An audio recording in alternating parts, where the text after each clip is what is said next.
Recording in progress.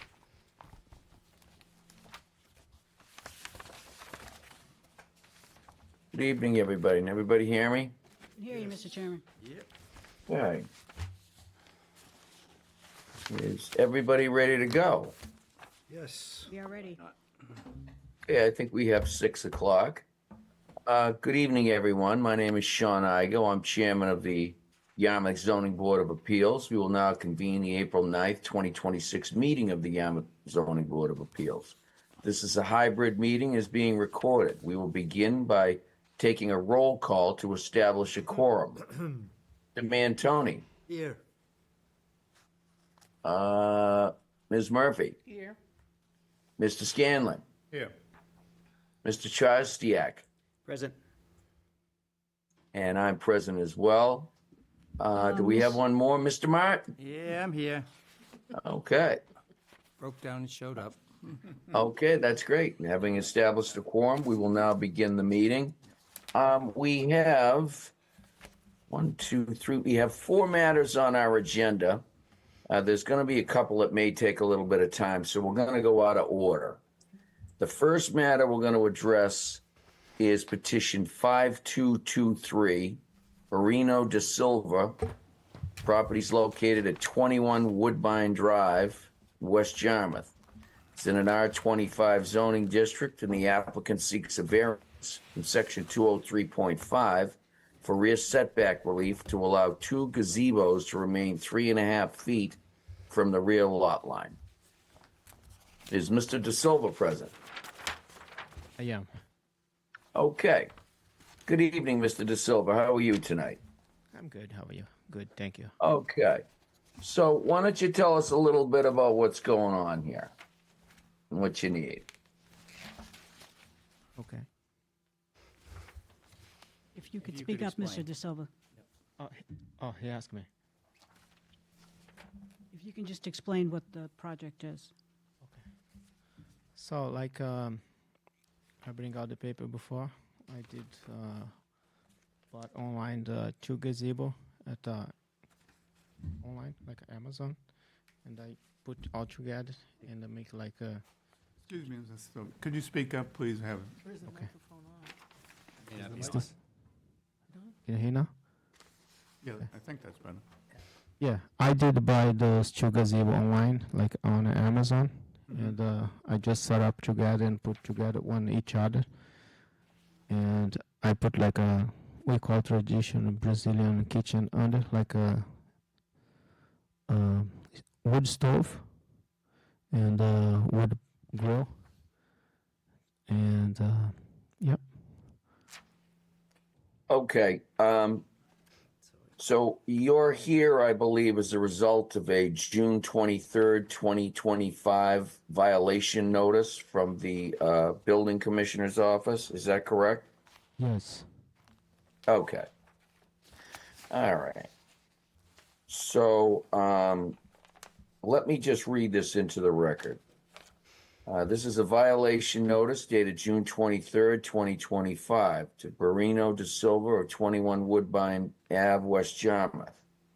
Dear Mr. De Silva, this letter constitutes a formal zoning enforcement under Massachusetts General Law, Chapter 48. It has come to the attention of the building department that a shed/gazebo has been placed on this property without the benefit of a required permit. This is a violation of section 103.1.1 of the Yarmouth zoning bylaw. 103.1.1 compliance certification. Building structures or land may not be erected, substantially altered, or changed in use without certification by the building inspector that such action is in compliance with then applicable zoning or without review by him regarding whether all necessary permits have been received from those governmental agencies from which approval is required by federal, state, or local law. Issuance of a building permit or certificate of use or an occupancy where required under the Commonwealth of Massachusetts State Building Code may serve as such certification. Failure to comply with the provisions of the zoning bylaw may result in penalties as prescribed. these penalties under 101.3. Any person violating any of the provisions of this bylaw shall be fined not more than $300 for each offense. Each day that such violation continues shall constitute a separate offense.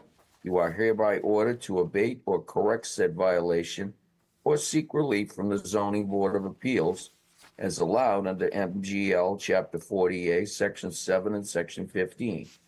You also have the right to appeal this decision with the Zoning Board of Appeals within 30 days. You're required to respond within 7 days. Questions regarding this matter may be directed to this department. Very truly, Tim Sears, Deputy Building Commissioner. Okay, so you have these gazebos, you say, and they're 3.5 feet from the rear lot line. Now, I looked at your plan, and it appears you have two. Are these two separate buildings, Right. sir? Yes. Okay, they're two separate buildings. Right. All right.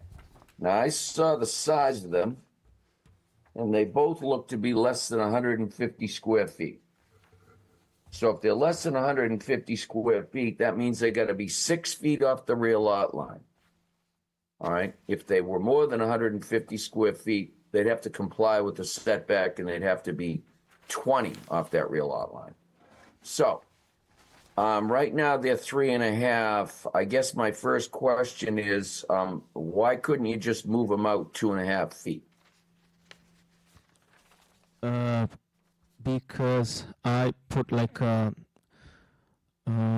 what you call, I built a wall, like one wall on one back wall, and I put like a kind of tile and all together, Mhm. and there's so a lot of weight. I can't move that way a little bit, like 2.5, and I did the grill is like a brick grill, is very heavy. That's why I can't move 2.5, like I said. Okay. Okay. All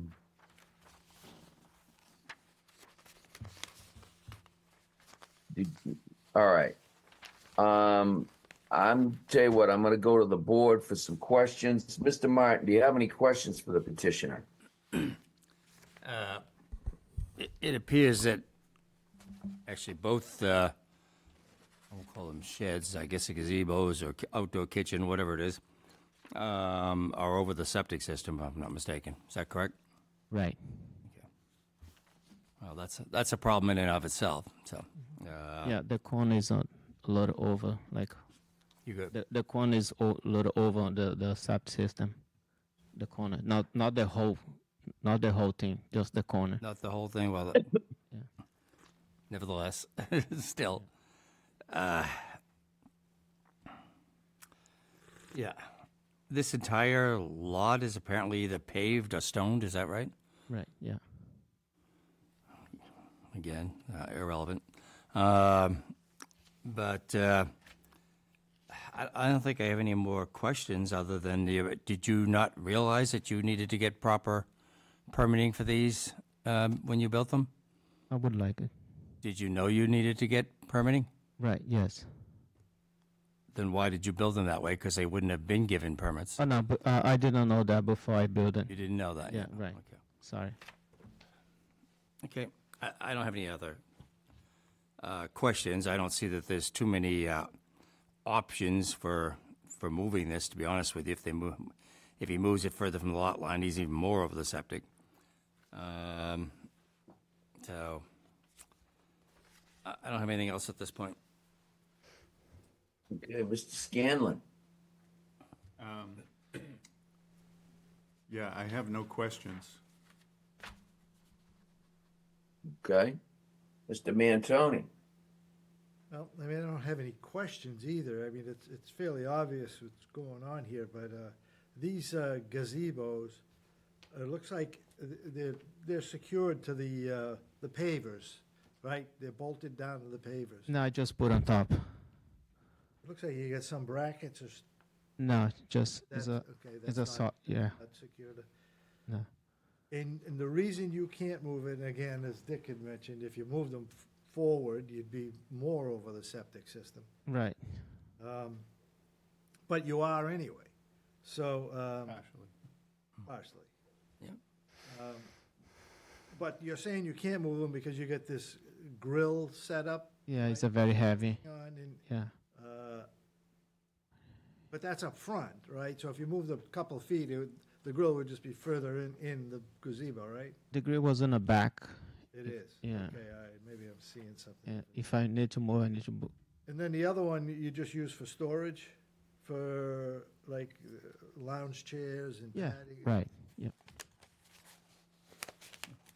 All right, I mean, I don't really have a lot of questions regarding, I mean, it's obvious you're not in compliance, so I'd just like to hear what the other board members say. So I'm all set. Mr. Okay, Chairman. thank you. Thank you. Ms. Murphy? How do you have access to the septic system through all these pavers? I know where the access is. You know where it is. Right. The access is not under the gazebo. The access is not under the gazebo. It's not under the gazebo. It's not under the gazebo, but it's under the pavers. Right. Okay. But I know where the access is. You know where the access is. Right. All right. Have you had a need to open it up? No, because that's a brand new system, and Okay. they put like Yeah, that's my only concern, where that's located. That's all. Okay. And Mr. Chwazdiak? No questions at this time. Thank you. Thank you. Well, in terms of the septic system, that's actually a Board of Health matter. That's not our matter. So if he were to move it, he would then have to go to the Board of Health and talk to them. Is there anyone in the audience that wishes to speak in favor of this petition? If so, please come to the microphone. There's no one, Mr. Chairman. Is there anyone who wishes to speak in opposition to this petition? Please come to the microphone. There's no one, Mr. Chairman. Okay. Is there anything else that you'd like to add, sir? no, sir. Well, I have one more question for you. Can you tell us how you meet the criteria to qualify for a variance? I'm sorry, I can't understand that. All right. Well, okay. Let me help you out with this. In order for you to qualify for a variance, you need to show that a literal enforcement of this bylaw would create hardship, financial or otherwise. That the hardship is owing to circumstances related to soil conditions, shape, or topography of such land or structures, and especially affecting such land or structures, but not affecting generally the zoning district in which it's located. And desirable relief may be granted without either substantial detriment to the public good or nullifying or substantially derogating from the intent or purpose of this bylaw. I would respectfully suggest, sir, that you do not qualify. It's a self-imposed hardship. If you had come to the building department, they would have told you that you needed to be 6 feet off, but you constructed all of this stuff, and now you've got tile work and everything, and you're really on a small lot, and you're backed right up to your neighbor in the back.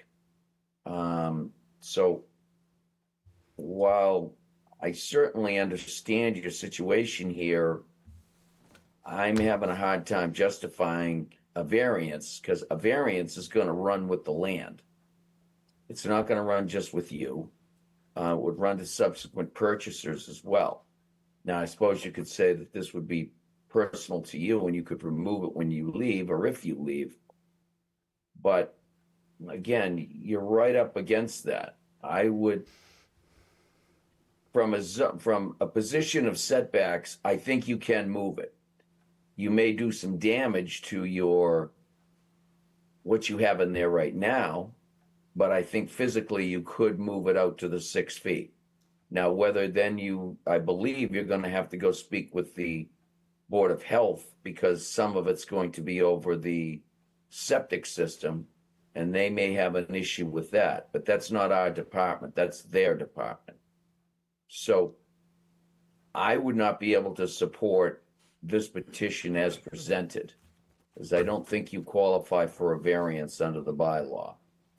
I will listen to others chime in on that. Mr. Martin, your thoughts? No, I mean, I concur with that. I don't see how he meets the requisites for a variance. Okay. It looks like the fence is way over the lot line too, but that's irrelevant as well. But anyways, if you don't meet the criteria, you don't meet the criteria, and it's unfortunately, and nobody told him you can't do that without getting permits. And the fact that the whole lot appears to be paved in pavers or whatever the case may be is also problematic to certain other things, which I won't get into either. Okay, that's all. Thank you. Mr. Scanlon, your thoughts? No, I agree with you, Mr. Chairman. I don't see how petitioner meets the requirement for a variance. But I think maybe explaining some options for him going forward, would, even though there might be difficult options, might be helpful. Okay. Mr. Mantoni? I agree on the variance. And I would say that they need to be moved forward. It's a very small lot. You got a very small lot there to add these kind of structures, so I don't think I can support it either. Thank you. Ms. Murphy? I agree with the comments. I don't think I can support it either. We've got some real concern about where the septic system is and how you get into that. But I don't think I could give a positive vote on this. Okay.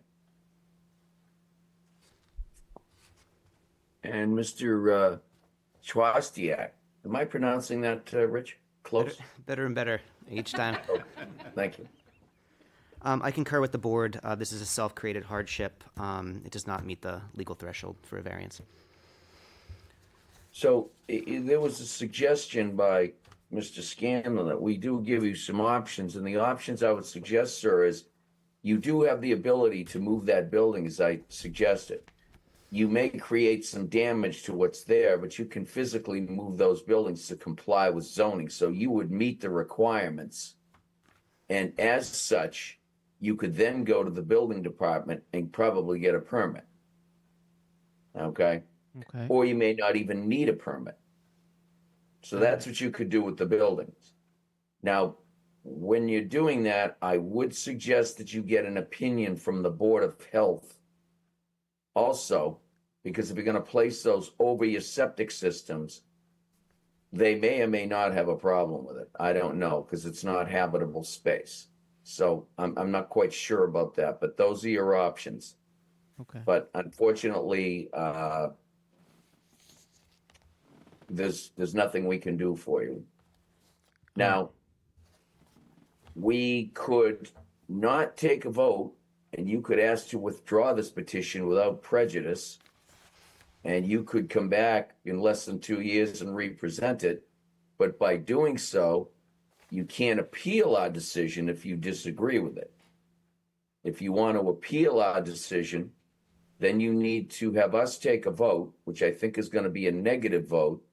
But then that would give you the ability, if you disagreed with us, to appeal this to either the Superior Court or the Land Court. What would you like to do? Yeah, I agree with you, and I'm gonna try to move that. If I can't, I could. I'm gonna move forward to try to get the permit. Okay, okay. And there's been no fines levied so far, right? No. Okay, all right. Well, so would you like us to vote on this matter? Just to make sure you understand, Mr. De Silva, if we vote and it's negative, then you have to, you can either appeal it to a court or you'd have to live with it. But if you withdraw your petition now, you can, without prejudice, you can represent it in another 2 years. So that keeps your options open. Okay, I can do today, like you said. Okay, so you'd like to withdraw it today? Right. Okay. Okay, if that's what you'd like to do we have a motion to allow the petitioner to withdraw without prejudice? So made. Second. Any discussion? Hearing none, we're gonna take a roll call. Rich, how do you vote? Aye. Barbara? Aye. John? Aye. Tim? Aye. Dick? Aye. And I'm an aye as well. That's all in favor, none against. The petitioner is allowed to withdraw without prejudice. Bear in mind, sir, you're still subject to a $300 a day fine right now. You're in violation, and you did not get a vote from this board. So you are in jeopardy of being fined. So I would suggest that you not sit on this, okay, and take it up with the building department, all right? Okay. Okay, thank you for your time. Have a nice night. Thank you very much. All right, thank you.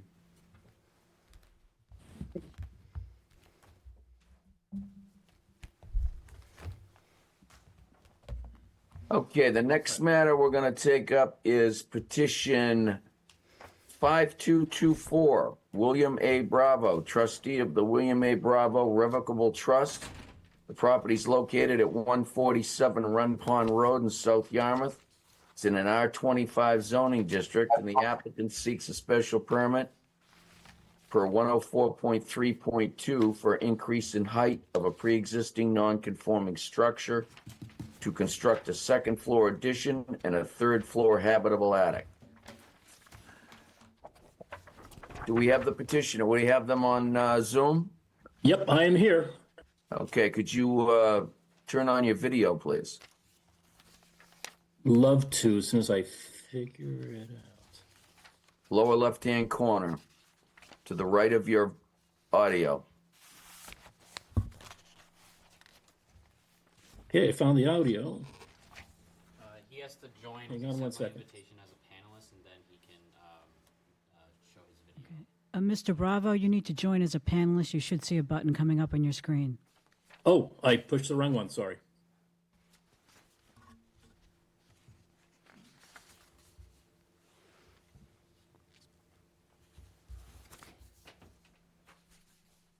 Great, now there's a video button.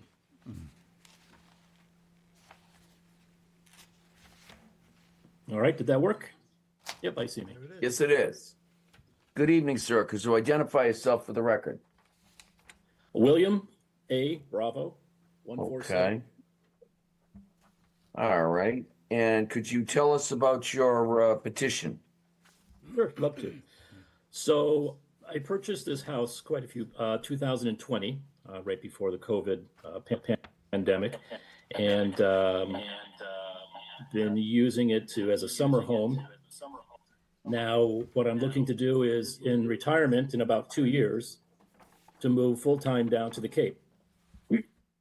And in doing so, my wife and I realized that there is literally no space for closets or anything else. So what we would like to do is add the second story, which would have all the bedrooms, and then the first floor could be just used for kitchen, family room, stairs, and a mudroom and an extra bedroom because the septic is set for 4-bedroom dwelling. And that's kind of the whole gist. Okay. And there is a little delay in our speech back and forth, so that's why I'm breaking my sentences. Do you have did you submit a septic plan with your site plan? I see where it's The going.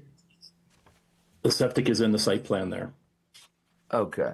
But no, I do not have a separate septic plan, no. No, it would be all on the same one. This is not really a septic plan, but that's where the septic is going to be going. The septic is already there. It was replaced in 2020, brand new. It And sits how in many the front yard bedrooms and that, partially on the how many bedrooms does that carry? 4. Okay. The current structure has 4 bedrooms. That house has 4 Two bedrooms. Okay. I'm not saying they're big bedrooms, but there's bedrooms. Okay. Okay. All right. I'm going to go to the board. Rich, do you have some questions for the petitioner? How much additional square footage is being added? So we are adding, and my architect is on the line as well. I don't know if he chimed in or not, but we are basically adding, Gordon Clark, that's who you want. For the technician, Mr. Clark is also on the Zoom. Gordon Clark. Okay. Yeah, you just went right by his name.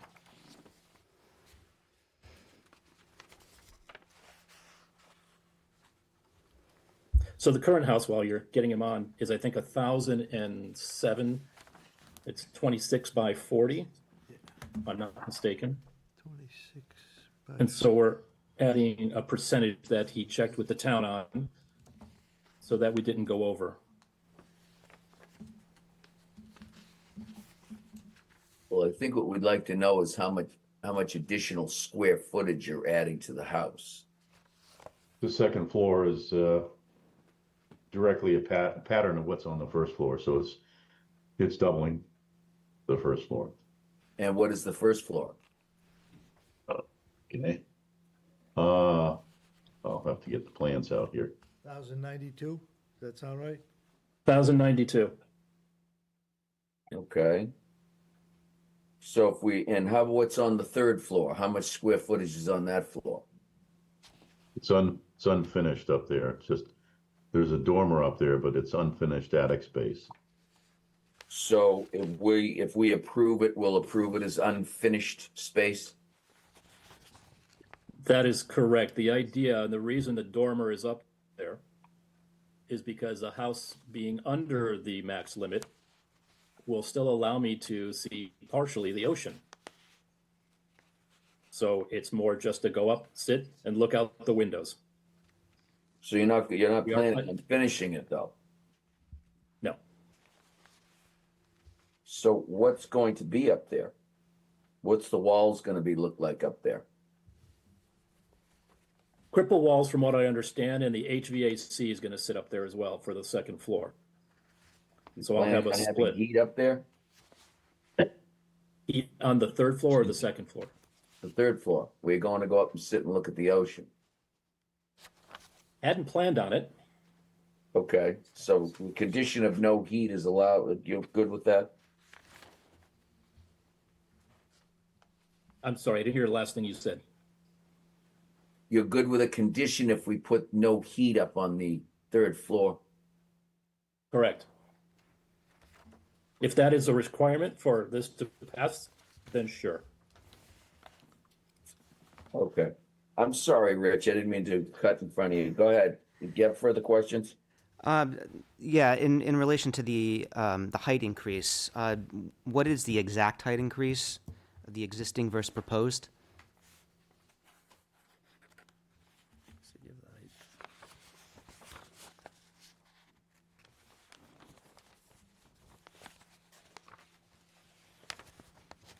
I guess you're looking to me for that answer, I guess.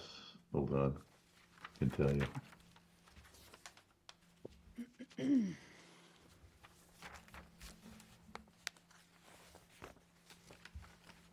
The current house from the ground to the ridge is about 16 feet.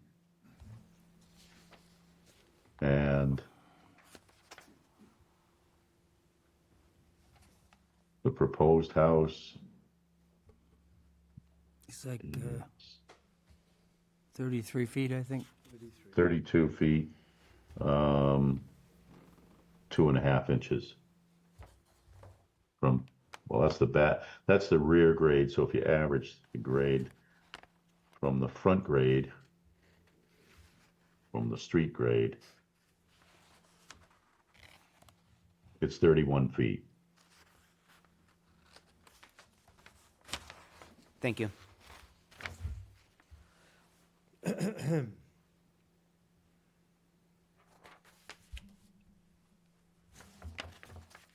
I mean, this is based on the existing house, which had low ceilings, 7 foot, 6 finished, plus or minus, and the new second floor is the same thing, so. It's not like a 9 foot ceiling on the first floor and 8 foot on the second. So it's basically the minimum. So we're keeping the same basic footprint and height, not making anything taller. Perfect. Thank you for the info. You're making, the house is quite a bit higher. The house is quite a bit higher than the existing house. Existing house is 1 story, you're talking about 2.5 stories. That is correct. Yeah. So we need a second story so we can put the bedrooms in so we can live in it. I understand, but if we're just talking about the general height, an overall height that's being added to the existing structure, it's quite a bit, correct? I don't care where your Well, I bedrooms guess, are. yeah, in comparison to 16 foot, but not much to the other houses that are in the neighborhood, since there's 4 or 5 just in neighborhood that are 2-story, 3-story, have the attic is like what we're doing as well. I believe the max is 4 feet, isn't it? Or am I mistaken? Maximum is 35. 35. 35. So we're below the max then. You are I just below want the to double maximum, check. that's Thank you. correct. Yeah.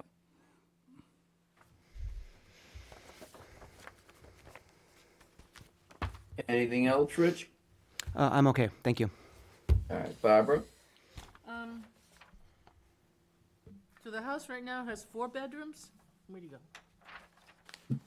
That is correct. 4 and 2 bath. All right, and the new house is gonna have how many? 4 bedrooms, 1, 2.5 bath. Come again, what was that? 4 bedroom, Yeah. 2.5 bath. Okay, all right, thank you, that's all. John? And so we're building on top of the existing structure, correct? We're not raising what's there now and starting from the foundation up? Is that correct? Correct. We will be restudying the first floor to 2x6 to meet all the new PERS regulations. But building on the existing foundation, no changes. Okay, very good. Thank you. That's all I have, Mr. Chairman. Okay. Tim? Looking at the building plans for the 3rd floor attic, it's labeled habitable attic plan, but as I understand from the prior conversation with the chairman, it's agreed that that space will not be heated at any time. Is that correct? Is that a statement or a question? I'm sorry. That's a question. That is correct. All right. And what's going to be included in there is just storage space and space for the HVAC systems? Correct. The HVAC is going to be stationed up there. to take care of the second floor, so I have two zones in the house to make it more efficient. And those are There gonna will be, be storage up there. I'm sorry, you were saying? No, to answer your question, there will be used for storage. All right. Correct. Just a technical question, so are those going to be furnaces located in the attic? Still working on that with my builder. Yeah, We're going to establish that if it's going to be a single furnace, it's going to be a on-demand water. So we're trying to make this as efficient as possible. This is kind of our forever home, I guess. My wife and I plan on moving down there, so we're going to do it right the first time. yeah. Well, you're treading the same path I did a few years ago, so I commend you for your effort and wish you good luck. I'll just have a concern, though, is that the height of the house compared to your immediate neighbors is, with that attic space, seems to be, you'll be dwarfing all the other structures in the immediate vicinity. Well, actually, on the corner, there's a house built that is right at the 35 mark, which is a monstrosity. And the other houses that, compared to mine, will be about the same height. Yeah. Well, The issue that it seems that we've run into yeah, on this street is that the setbacks, all the homes were scooted over to the left or to the right. So my setback is 9.6, excuse me. And it should be 15. But I do have enough room to scoot over. However, all the other houses have no room. So I kind of feel bad for them. But I want to live there. yeah.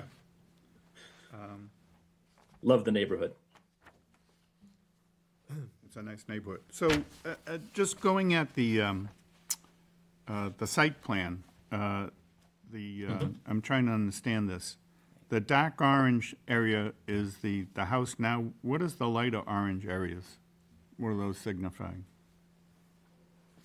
The light areas, one of them is a stoop to get out the kitchen door. Mm-hmm. The front, the bulkhead, and there is a rinsing station, Yeah, better known as a after-beach shower. right. What about on the south side of the building? What is that? The south side, there's a little box that says AC, that one. No, it's sir, a- that it's a- long light, you can see it right on your plan. It runs the whole length of the Says house. electric It's the meter. light orange. Yeah.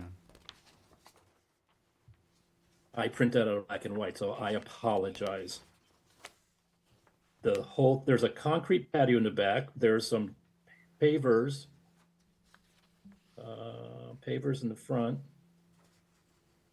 It's on Do the, me a favor. If we you say the looking at south side of the same house, plan?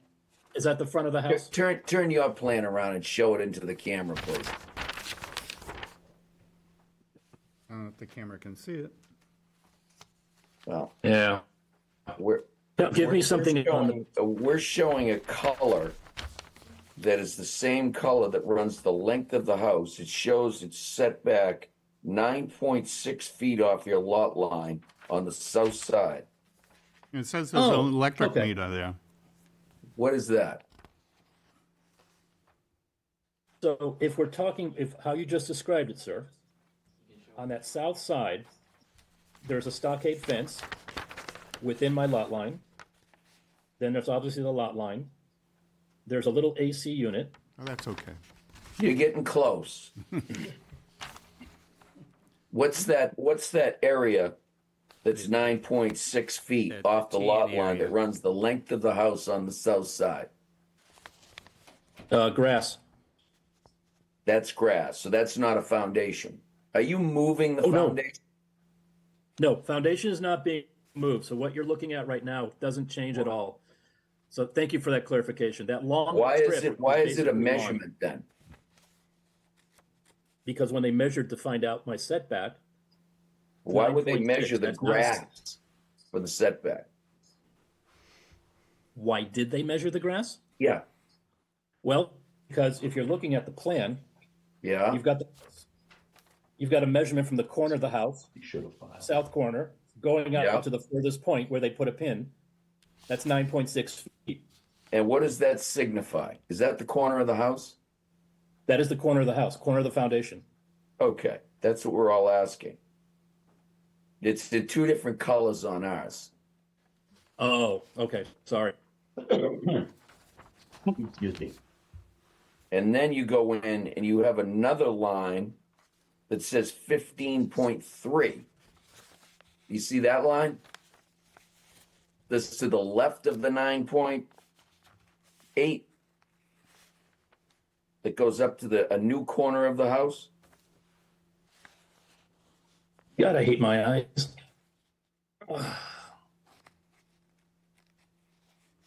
No, I do not see that 15 marker. You don't. You see where it says see the stockade 9.6 fence? corner. You see where it says stockade fence? I do.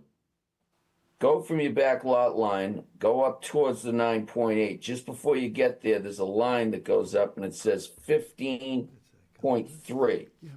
And it's off your lot line and it goes up to what appears to be a new corner of your house.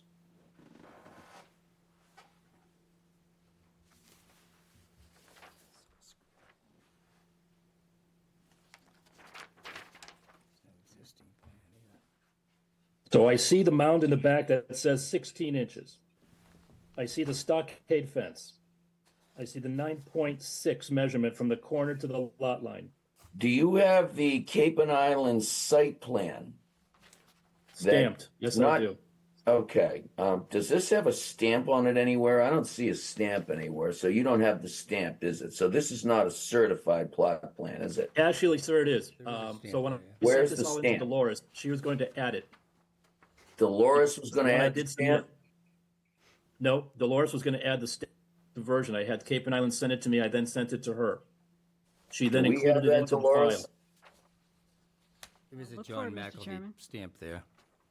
There is a stamp on this one. You have a stamp on yours, Dick? You might be looking at an old one, sir. Oh, that's an old stamp? Okay. Okay, maybe I am. We're all looking at old ones. Can someone explain to me those two? Dick, are you showing two different I've got it and you don't. Yeah, marks? yeah, we still have those same dimensions that we're referring to, Sean. Right. Okay. So explain to us what those two dimensions mean. Maybe your architect can. I think he'd be the. Does he have that plan? I do. What are those two? Do you have any idea what those two lines mean? At one point, contemplated moving the house, but that was a earlier site plan, so he filed So the you've wrong got a- site plan. So what do we have that's stamped then? We have a plan that's stamped that has two different delineations of the corner of the house? One at I know what 9.8 you have and now. one at 15. Yeah, it's that was. Okay, that was- I can it's- explain that. It's another site plan. He has the proper site plan. He can always, that could be, So I can explain that to you now, sir. that could be brought in. So one of the options that we were looking at was moving the house to put it within the setbacks. That 15 mark you're looking at would have made setbacks on the property. So it would have been conforming. Currently, it is non-conforming because it's only 9.6. So what you're looking at is the rendition of if the house moved and fell into compliance, that's Okay. where it would be. But since we have So- not moved the house, it's Okay. 9.6. The other site plan. Thank you, does sorry about exist. that. That helps. The other site plan does exist, and there's copies available for the board. And so if we move to the Yeah. other side of the house, where we see the term, it's called plants, right? Plants, yep. That's not part of the foundation. No, that's, everything you see on that side is lawn and the existing patio when I bought the house. The only thing I put in were those little steppers that you see over the lawn. What I'm seeing. Okay. And The whole house this way. So that's house. Contemplated. well, I think we're gonna need a revised plan here that gets rid of some of these lines. If I could just, cut in for 1 second, because I have a question. This says that this property is located within an area having a zone designation of an annual flood hazard zone. That's with a map effective July 16th, 2014. Do you know if this is in a flood zone? It is not in a flood zone. No. It's not. It is That's not. Okay. Does it say anywhere that this plan is not in a flood zone? It is not in a flood zone. I do not pay flood zone insurance, and when I bought Because the the house, only it was reason not- why I asked that question is this, is because if it is in a flood zone, you're likely going to have to raise that foundation. That changes the elevation of the house and puts you over the 35. Understood. foot limit. So, Absolutely agree with you. well, It I'm is not a glad you flood zone. understand, but let me just explain what might happen. If you did that and you built this house and you went over the 35 feet, then you'd have to come back and ask us for a variance that we might not be inclined to grant you. I have a question to your statement then. Okay? You're saying that if this is a flood zone and I built a house and And you then had to for raise the some reason- foundation. Right, okay, completely understand, but it's not flood zone. So how would it change from flood zone to non-flood zone? Well, I don't know. I'd like to have something on this plan that says it's not in the flood zone, because I know that most of the property in this area is in a flood zone. Dick, do you know if this area right here is in a flood It's funny, zone? there is one little island there of area around the end of Cranberry Lane and over toward Run Yeah. Pond, which is not flood zone, yeah. No, I know it. There's some spots in there. A lot of it's in a flood zone, but there is some spots that most of isn't. it You is, may yeah. fall on it because you're kind of at a high elevation right here up Run Pond Road. We're all familiar with where you live. Oh, okay, yeah. Yeah, we know it well. I'm just giving you that for your information, because I'm reading your general notes here, and Well, then something is I askew don't think, between put it this way, I Cable don't think you Islands could and take what this to you're the building planning. department. Well, the elevation at the So I street guess I'm is gonna ask 12 and a this half. question. The elevation at the street is 12.5. I agree with that. And I Which agree should- that we which should measure put- from the middle, from the average grade. Okay? Mhm. And I want to make sure we're all on the same page with that. We take the average grade from the street.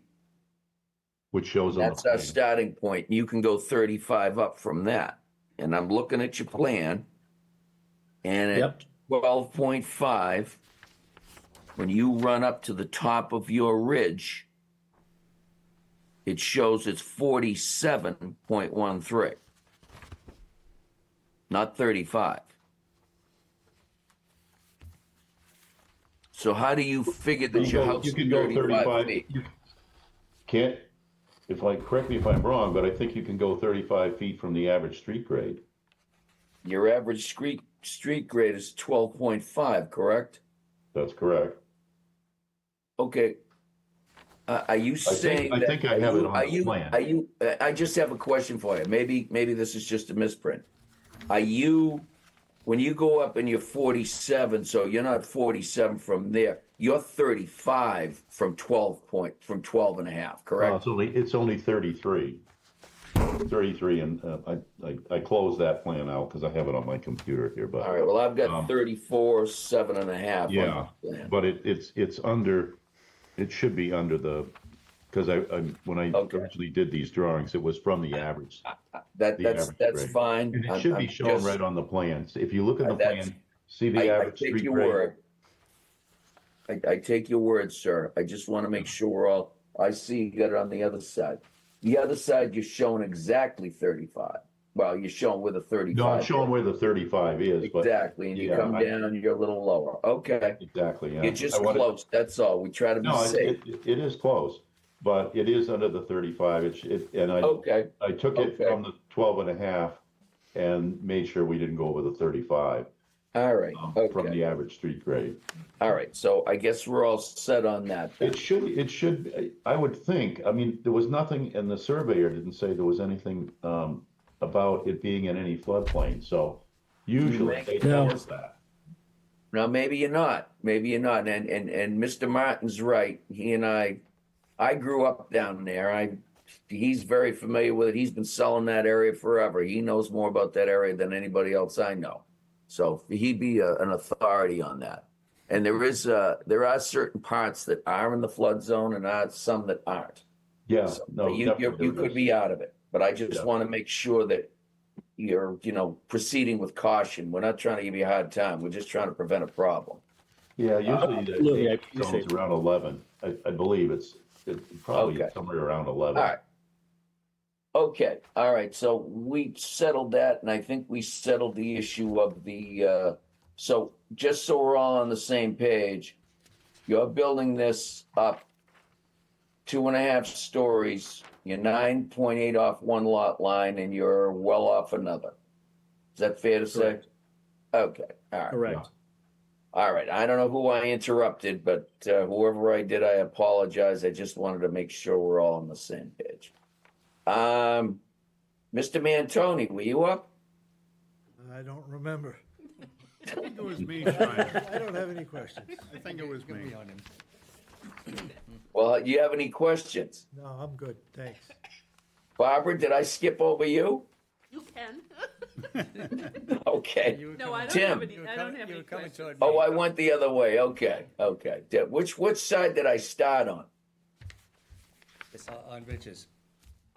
Tim, have you have any more questions? Dive under the table. Again, just to make sure that we're all on the same page, so on that site plan, that rectangle is not part of the existing foundation.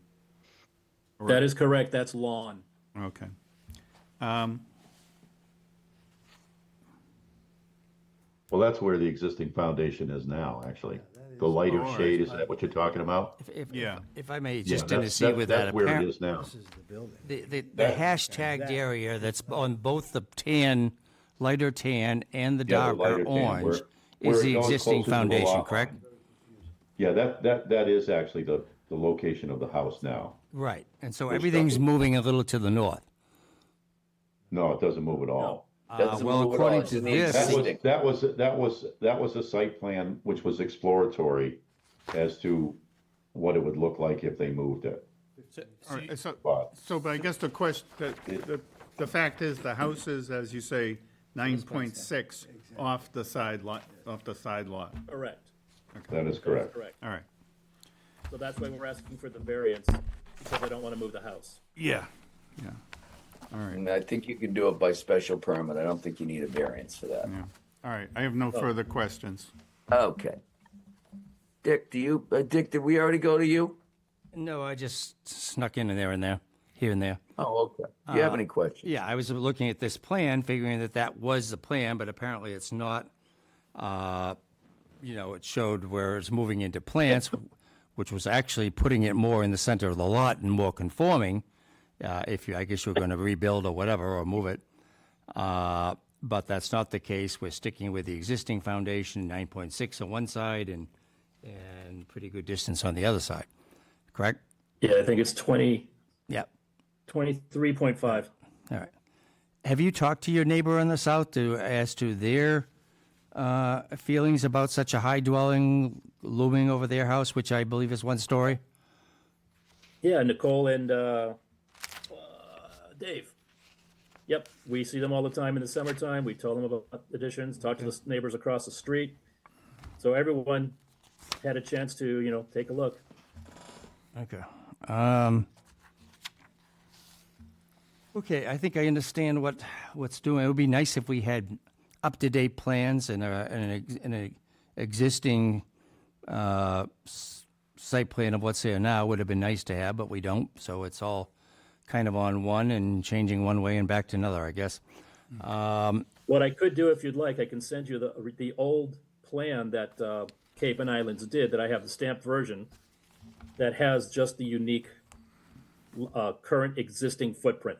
That would be Tell nice. you what, It's- if the board is inclined to support this petition tonight, what we would do is just ask that you submit a new one that shows exactly clean, okay? Yeah. You got it. We'll leave it at that right now. Okay. I would definitely like to see that, yeah. In terms of questions, I have some other comments when we get to them, but I don't think I have any other questions now that I understand the plan. Okay. No more questions? Sir, is there anything else you'd like to add at this time? Me? Yes. No, just as to reiterate that this is where we plan to retire. So Okay. we're hoping that we can get this and right. move in hopefully in about 2 years. Okay. All right. Is there anyone in the audience that wishes to speak in favor of this petition? If so, please come to the microphone. There's no one, Mr. Chairman.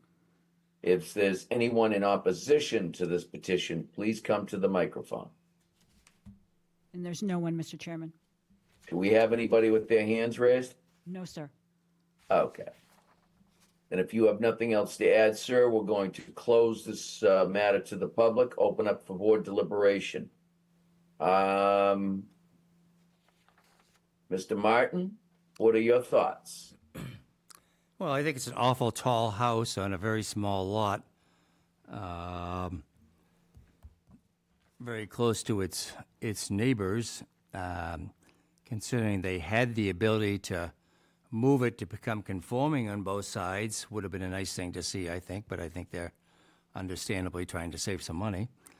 About 100,000. Yeah, that's some money.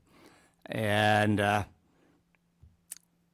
it's tall, but there are a few other tall houses around there. Most of them are on lots that are a little bigger, but not all of them.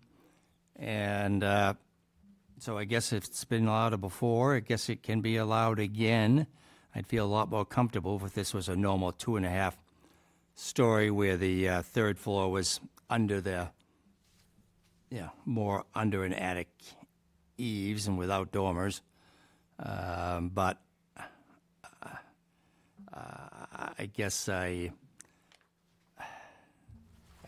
can live with it. Okay. Tim? Yeah, I had the similar concerns, citing that house, with the 3 full stories, when the houses on either side of them are now single story, and he's 9 feet plus from the sideline. I don't think it fits in with the established character of the neighborhood. I understand that there are some other houses with a taller, taller than that. Have second floors and under the 35 feet, but they're not next to each other, and they might be on more bigger lots than the one that we're talking about now. Having it right next to that house with a single story, to me, I think does not lend itself to the character of the neighborhood. Okay. All right. John, your thoughts?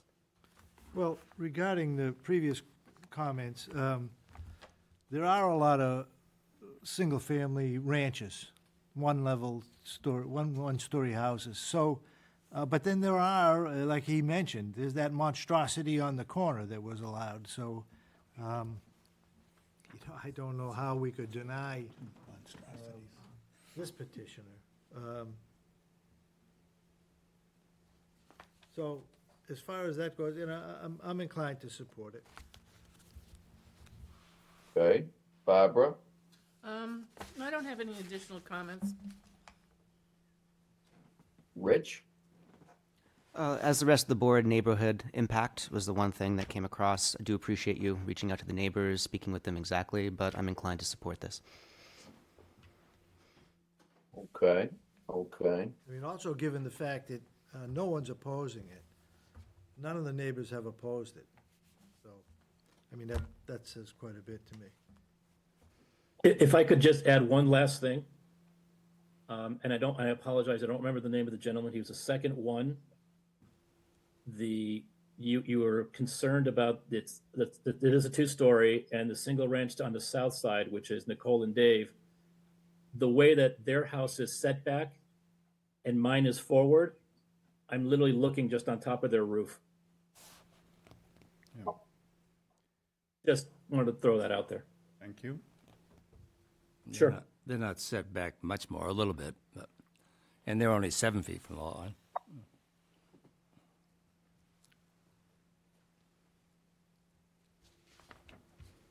Okay, well.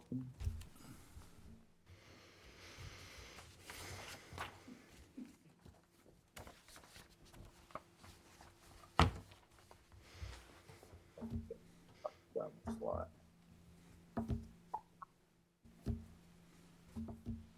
This is a 60-foot wide lot.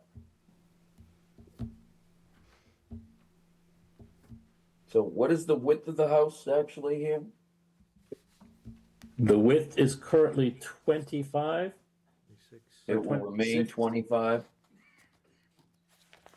And the length is It's not increasing at all. 40. 42. No, it's gonna remain the same footprint. I'm sorry, what? It remains the same footprint. So you can see, Oh, if that's easier to answer, yes. Same footprint. 26 feet.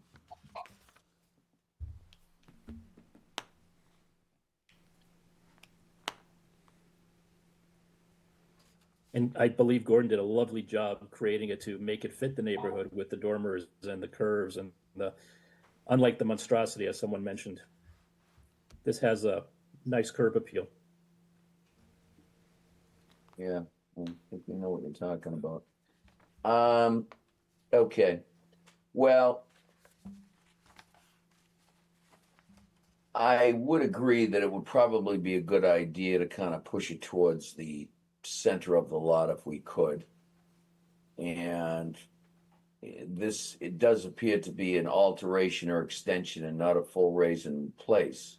So as an alteration and an extension under 104.3.2 and noting the Martin bylaw, which one of our members is very familiar with because he was one who actually had this section of the bylaw inserted, that any house that is within the existing footprint and goes up to 35 feet, shall not be considered substantially non-conforming. So if that's the criteria we're using, and I think it is, I could make an argument that this is actually more of a raise and replace than an alter and extend, but since it's in front of us as an alter and extend and the building department feels it can be that way, because that'll be finally his determination on that, then I think under those criteria, I think I can support it as well. I will say I do agree. I think the architect did a very good job. I think it's in keeping with the neighborhood as far as the style and design of Cape Cod. It appears to be very tastefully done. I would suggest that any motion maker be consistent with our discussions, which is the condition that we would put in is that the third floor attic space be uninhabitable and unheated. Certainly they can have lights up there. They need that to access their mechanicals. Is anybody prepared to make a motion to that effect? I'll make a motion to approve the petition as presented with the condition that the third floor remain unheated And unfinished? and unfinished. Okay, is there a second to that motion? I'll second it. Any discussion on the motion? Hearing none, we're gonna take a roll call vote. Rich, how do you vote? Aye. Barbara? Aye. John? Aye. Tim? Aye. Dick? Aye. And I'm an aye as well. That passes unanimously in favor, none against. Sir, once the decision is drafted, it will be clocked with the town clerk. 20 days must then elapse. After that period runs, Dolores, our administrative assistant, will contact you. You can come pick up your special permit. We need you to take it over to the Barnstable Registry of Deeds and record it and bring a copy back for our records. Do you have any questions? No, but I'll probably ask Dolores because I'm sure I'm going to forget. That's fine. Believe me, we ask her questions all the time. She seems to have all the answers, so don't hesitate to do that. All right. Thank you very much and good luck with your project. Thank you. Have a great night. You too. Bye. Thank you, Mr. Gordon. Okay. Let's see. Next matter on our agenda is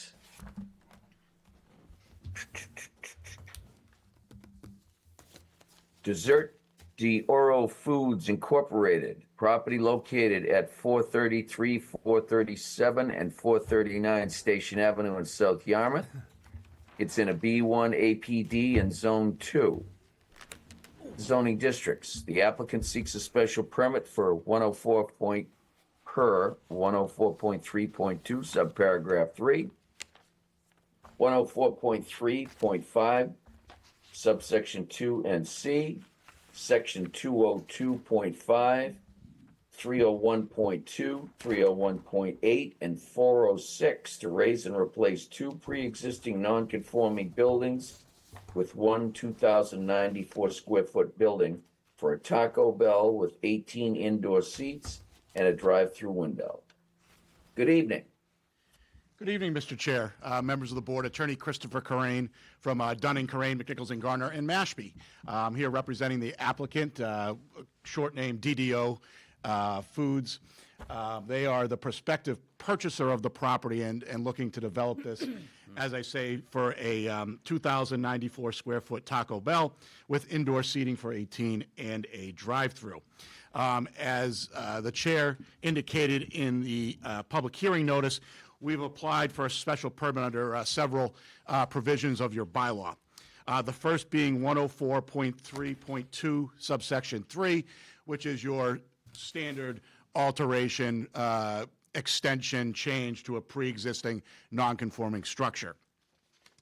The second section is 104.3.5 subsection 2C, which is a special permit to combine non-conforming lots. The third one is section 202.5 and 406. That is a special permit for an eating and drinking establishment in the aquifer, and in 406 is the Aquifer Protection Overlay District. So in the B1 district where we are, an eating and drinking establishment would be allowed as of right. However, because we're in the Aquifer Protection Overlay District, it requires a special permit from this board. So 202.5 and 406. The next section is 301.2 and 301.4.3, which is your special permit required for a drive-through window, as well as to allow for a 13-foot wide travel lane where the max allowed under your bylaw is 12 feet. The final one is section 301.8, which is a special permit required to have a drive-through, any facility associated with the drive-through within 100 feet of a residential zone. So I'll go into more detail of each of those sections, but that's kind of the overview of the different sections of the bylaw we were looking for special permit relief. The site itself is two separate lots. It's Lot 1 and Lot 2 on a plan at the Barnstable County Registry of Deeds. Lot 1 is 433 Station Ave. And it has approximately 17,005 square feet. Lot 2 is 437 and 439 Station Avenue. Consists of about 20,303 square feet. There also has frontage. Lot 1 has frontage of about combined 371 feet along Station Ave and Old Townhouse Road. Lot 2 has approximately 119 or 100 feet of frontage along Station Ave and about 19 feet of frontage along Old Townhouse Road. The site is currently developed with two buildings. So at one point, Lot 1 was a service station and gas station. The gas station has been abandoned for several years now, so there's just the garage. The other lot, Lot 2, has a physical therapy office on it.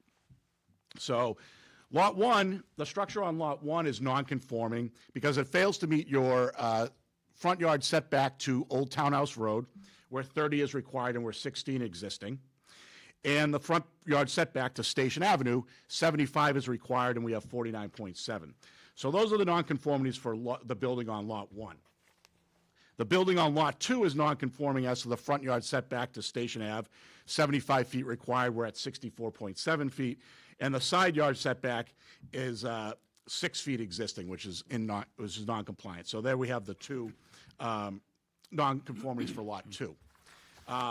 If you combine the two lots and you take the two buildings, your lot coverage is approximately 13.2%, which is under, the maximum. So that's not non-conforming as to lot coverage.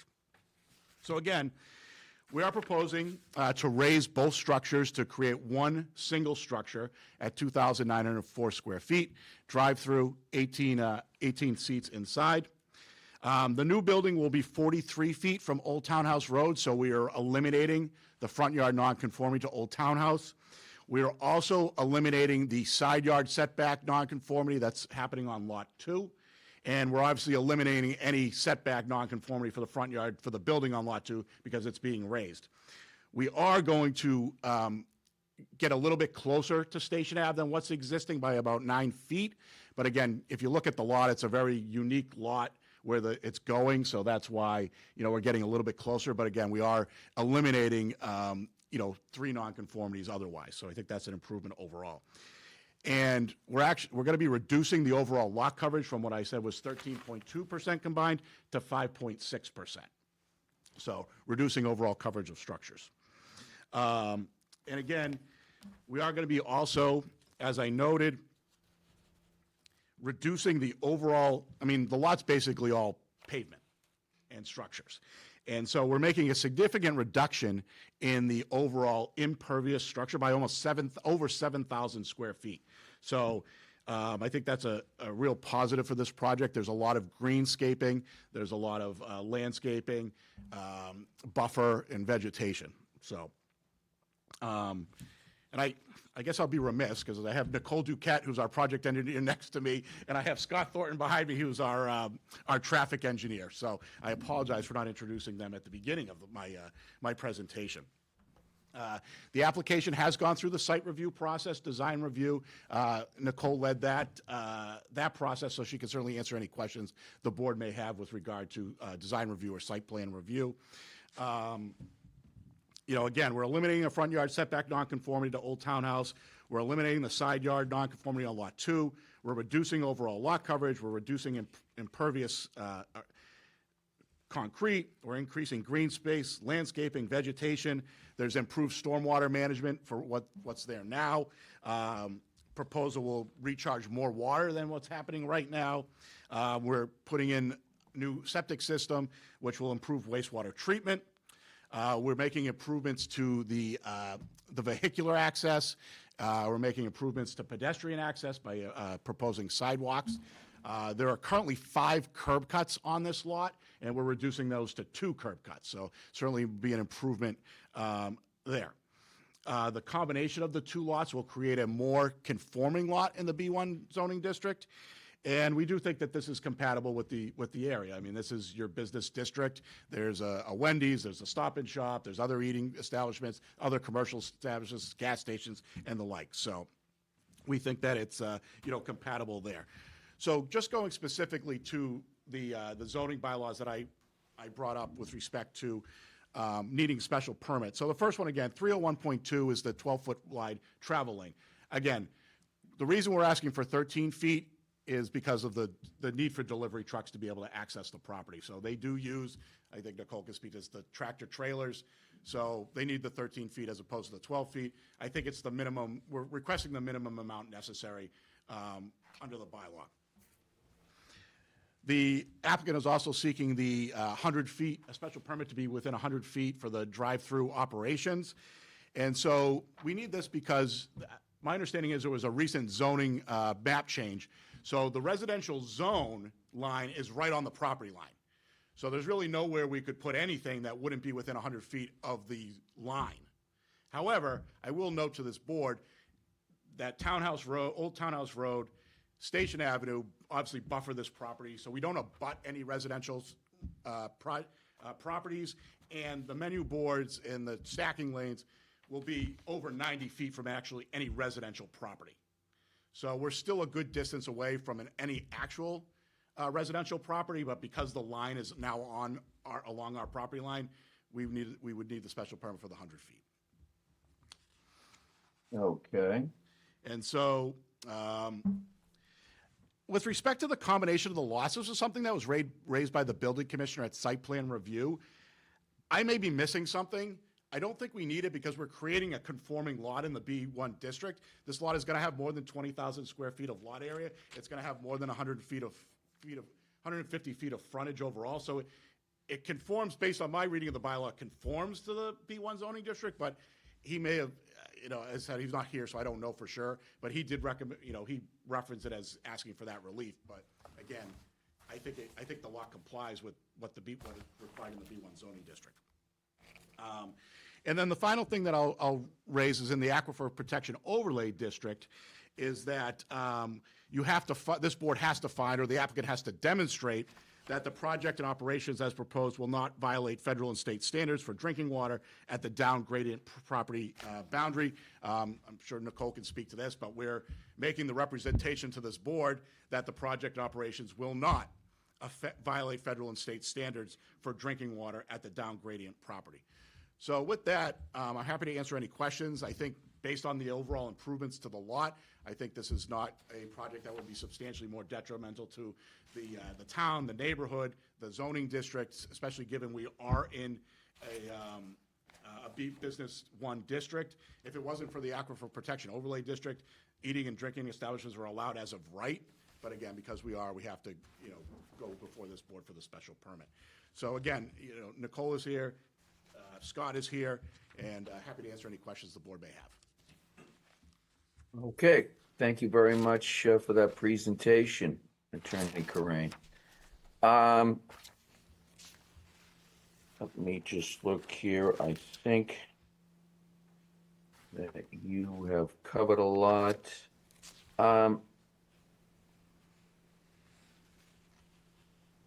Have you feel that you've covered everything that was brought up of concern with the site plan review comment sheet? Yes, I believe we have. We provided the board with Nicole's response letter to the site plan review initial comments, so I think we've addressed those. And, certainly happy to have Nicole answer anything if the board has any questions on that. I do want to bring up one thing. Nicole Duquette, McClure Engineering Company. The plans do say 20 seats. However, we are asking for 18 seats.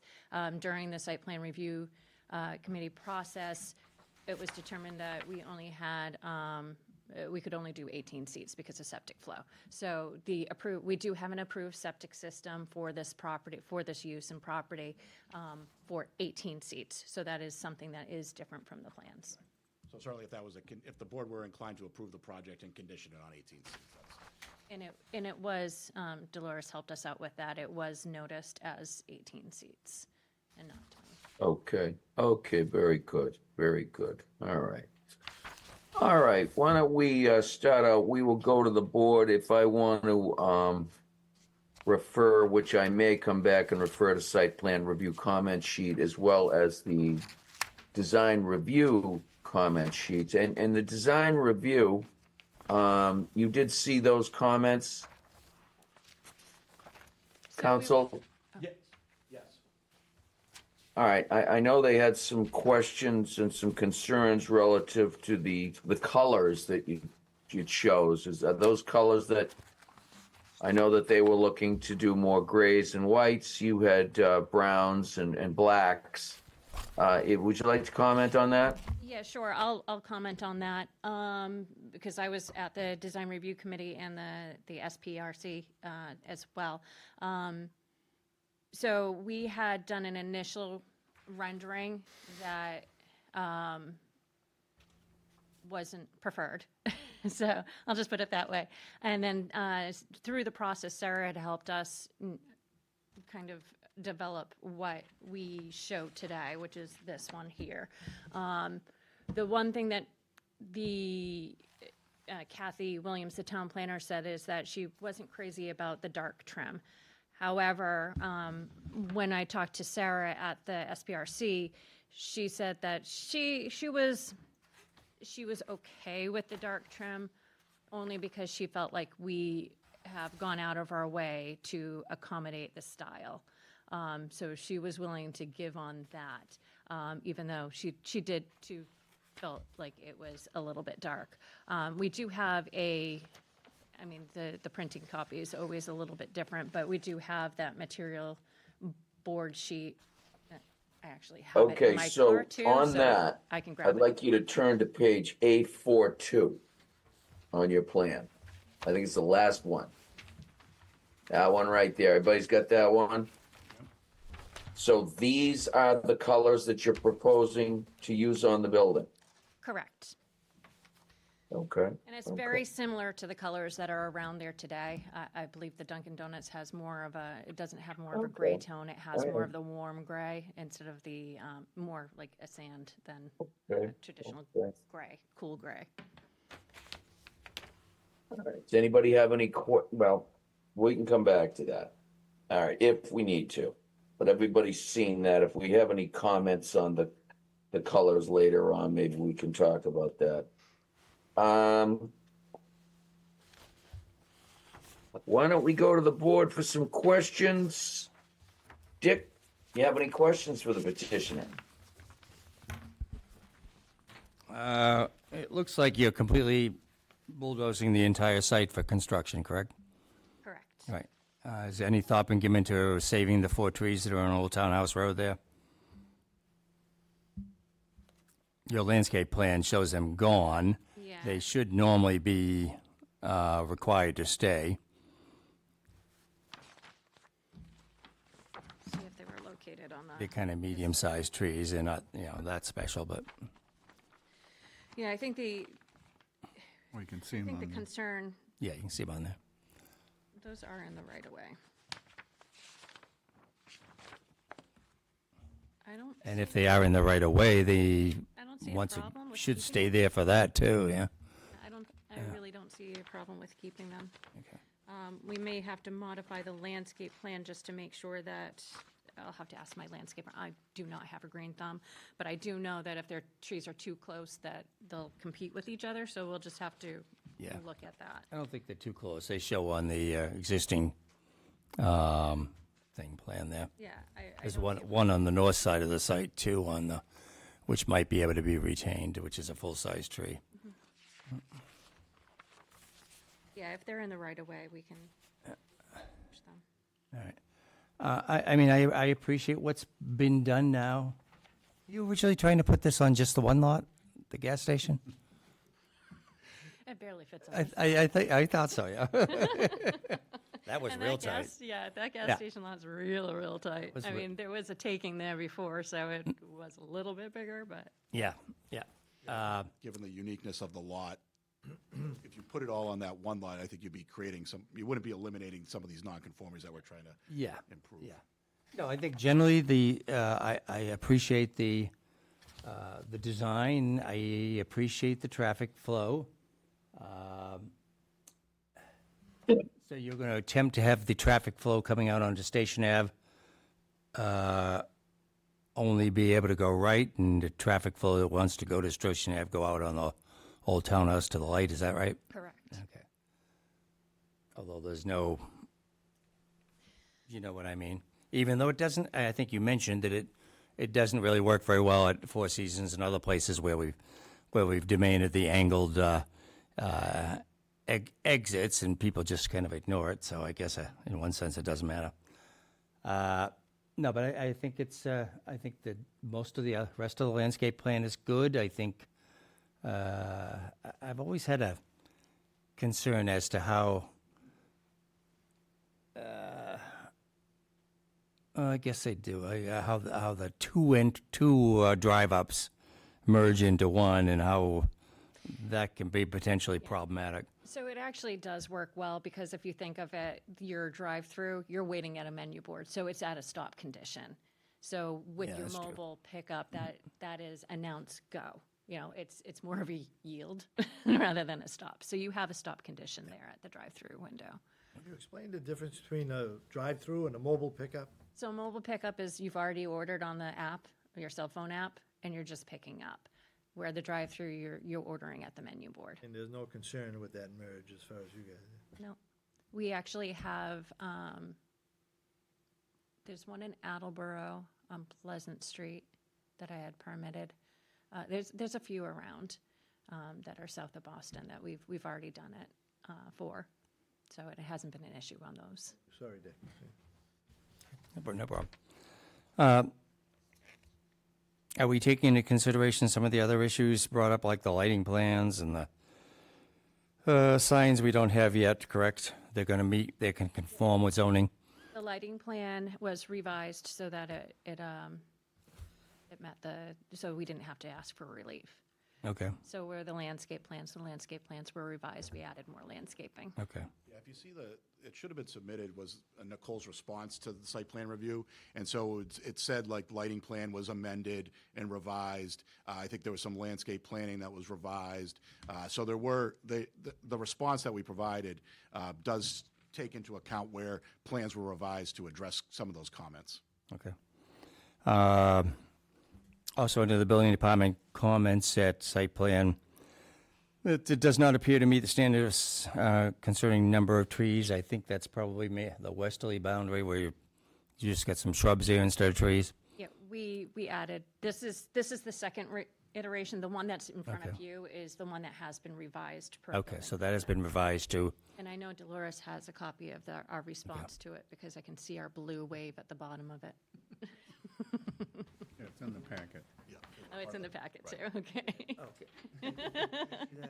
So some of those questions probably could be answered because I said they noted that where we've made revisions, that was noted. Yeah, it was strongly recommended that we meet as much as we could. Okay. So, and honestly, Desert de Oro or DDO Foods, they own and operate, I do all of their Taco Bells in New England. So they're leasing the land, but they don't develop and run it. They maintain all of their properties, and landscaping is one thing that they pride themselves on. So they had no problem with adding more trees. Okay, good. No, we like to see that, and we appreciate that. Yeah, I guess I didn't see this one. So, anyways, you're going to meet all those considerations relevant to that. Yeah, we made sure that we responded to them Okay. with this package. All right, I don't think I have anything else, at least now. Okay, Tim? Yeah, could you, Dick alluded to it earlier, that the traffic flow into and out of the lot. Could you explain that to me, please? Sure. That traffic I can explain. Anything else? That would be Scott. All right. So hopefully the microphone will pick me up, pick my voice up. So off of Station Ave, you come in, you can either park or you can go to the drive-through or mobile pickup. You would have to circle around the building and go out Old Post or Station Ave. If you're coming in Old Post, you are actually, I'm sorry, this rendering does not have striping on it, but there is striping here that diverts you to go to take a right only. So you're coming around the building to get to the parking spaces or the drive-through if you're coming in on Old Post Okay. Road.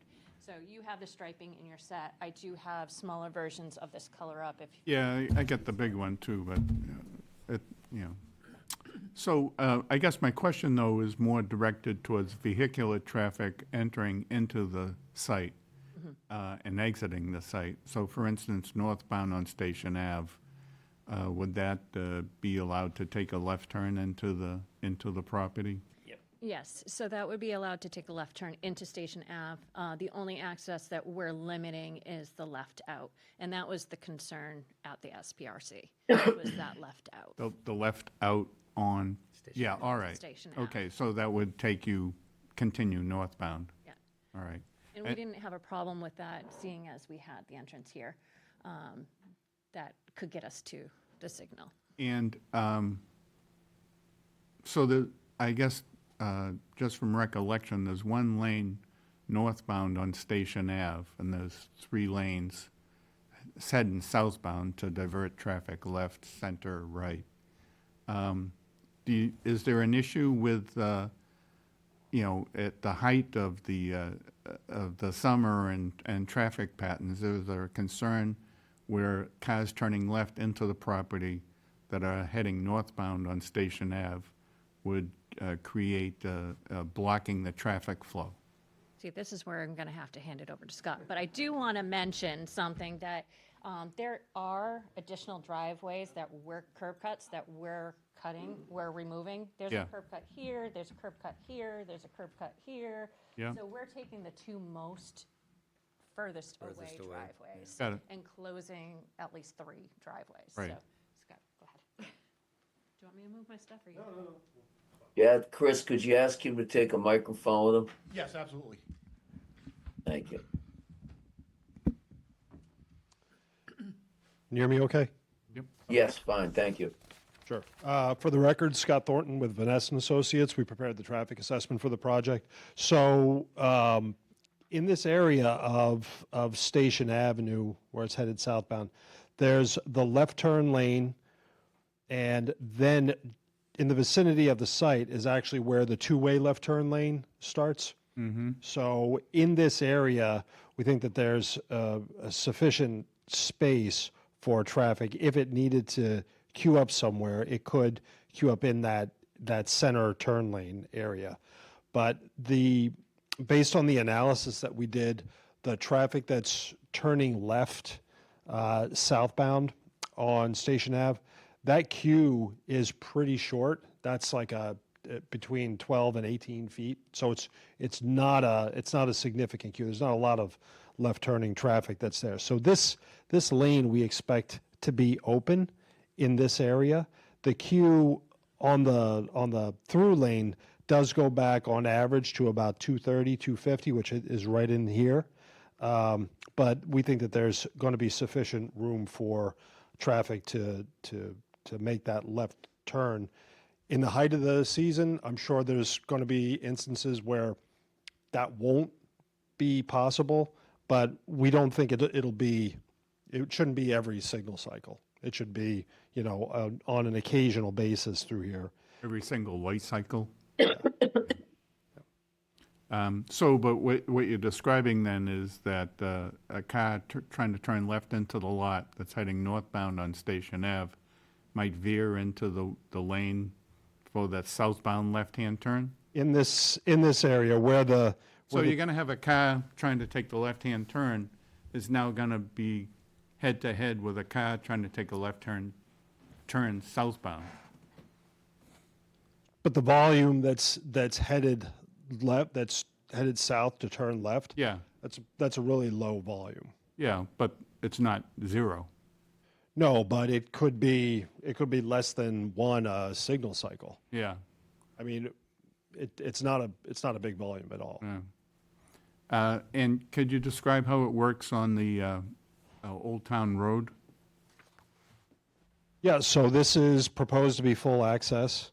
So traffic would be able to turn left in, headed eastbound, right in, and then left out and right out. Mm-hmm. All right. Thank you. I mean, that's one of the concerns. I thank you for your answer. Sure. I should step back and say, I think this is the development plan is very good. I think it's very good, adding this new use to the property. I think, your clients have done an excellent job of laying it out and whatnot. But having said that, this is one of the main traffic areas in the town coming off of Route 6, and especially in the summer where people are coming in, during the summer vacation, can see higher, volumes than the average, right? I mean, the average based on, the winter is very low. So, I think looking at peak times, is a different issue. And that's when the problems will arise. Yep. No, I understand that. We did do counts in May, so it wasn't Was that a Memorial Day weekend? It was actually the weekend after. Oh, okay. And the week after. So. And a real good stress test. Yeah, huh? But we don't typically do that because it's not right. It's not consistent with the guidelines for doing traffic studies. But anyway, May month volumes are, I think, 8% above average. Mm-hmm. So it's not the peak, but it's higher than typical. It's indicative. All right, thank you. Sure. One other question, Mr. Corain. Do you know the lot one was a gas station, filling station? Were there underground storage tanks located at that facility? Yeah, and Nicole can speak to this. I don't know if they've been removed yet, but Yeah, I think, I believe they have been removed. I know that as part of the lease agreement, the landlord is dealing with any soil remediation that is possible on that I site. guess the one So question is. we are aware that. Has a phase one environmental assessment been performed? Yes, it has. And of course, it comes up with the RECs with it being a gas station. But this site has been remediated for some of the tank removals already. There are more monitoring wells around the site as well. Oh, there are. Yeah, there are. So that has already been done by the landowner. Okay. Who's going to retain this property. My client's leasing it. So that has been done. They're fully aware that they will need to be required to sample the soil, any soil that's leaving the site.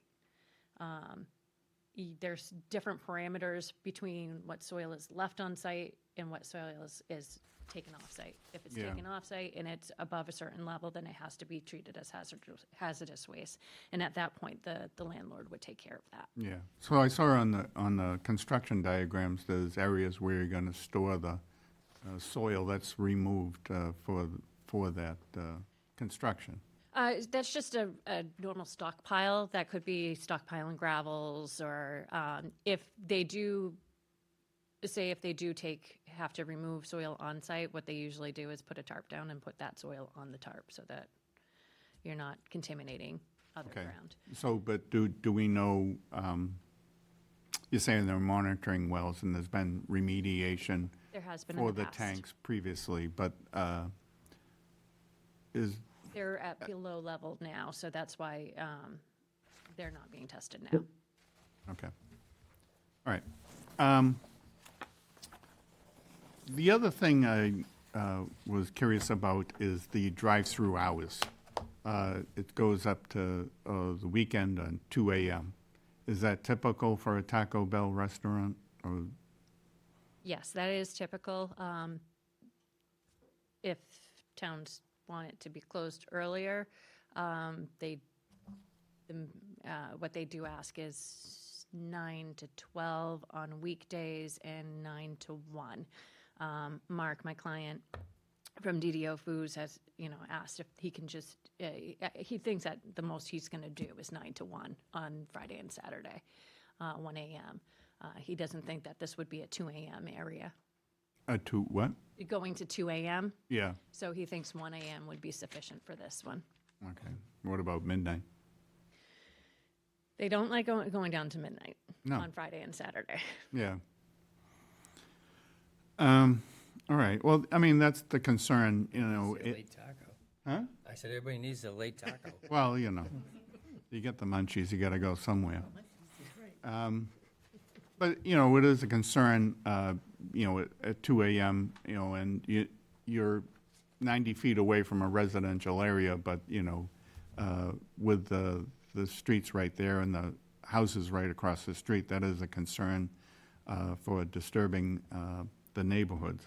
So if I can comment on that, the menu boards, we specifically put the menu boards so that they actually face this way. There's no menu boards that are order posts or menu boards that are facing, the speakers aren't facing the residential. And typically the speakers are at a 12 decibel level. So that's basically you and Mr. Martin talking right there, that, without microphones. Right. That's the volume. Right. At my distance. Oh. And then you have the street too. So the menu board and an order post are about 108 feet away. So from the residential property line. Mm-hmm. So is the window. The window is over 100. Where we get less than 100, that 90 feet is actually at the stacked car, Yeah. which is the same as parking space. It's usually not the establishment that's the problem. It's, the people going in and out of the establishment are the issue. But you could say the same as parking spaces too, They could be blasting music in a parking space, and those are allowed to be closer to a residential neighborhood. All right. One last thing was the signage. That is going to be a separate issue? Is that? So the signage is provided, there's a sign and graphics plan that is provided on sheet C11. It's a few pages before the, Yeah, 9, 10, 11. so we did provide a site and graphic plan that meets town requirements. Okay. So we're not doing a pylon sign. It's a smaller monument sign, which isn't typical of Taco Bell, but it is their small monument sign. And we're only proposing one wall sign. Which wall would that have? So that would be oh,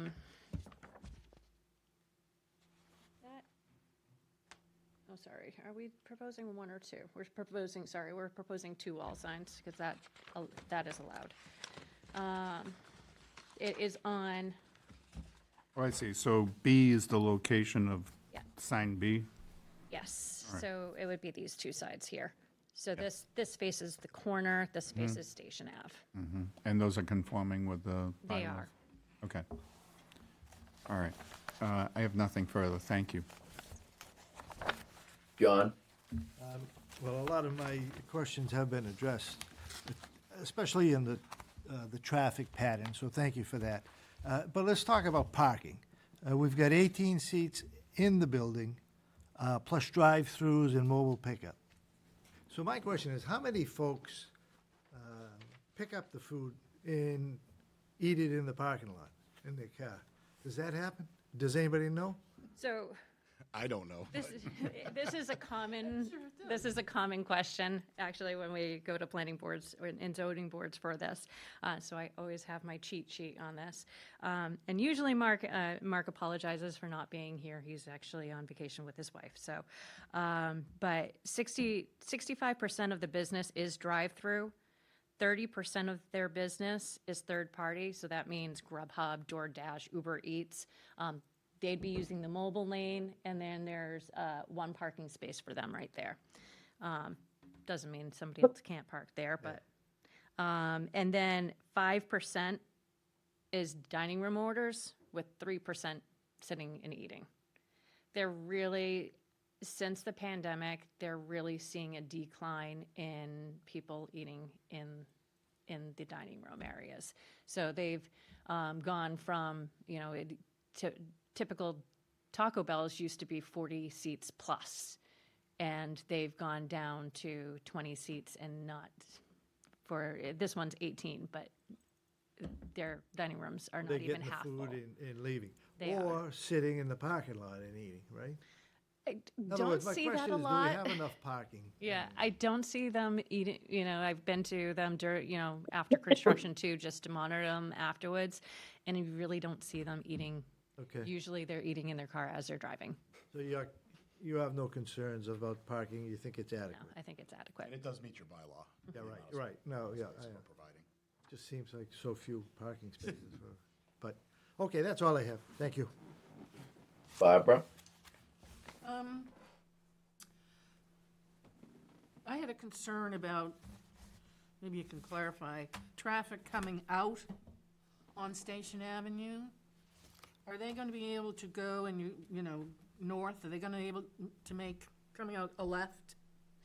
On Station Ave, they can't take a left out. You can't take a No. left. So is there gonna be signage There's there? going to be signage and striping on the People pavement. will still try to do it, you know. That's what the police police chief said that too. Yeah. And he said, you know what?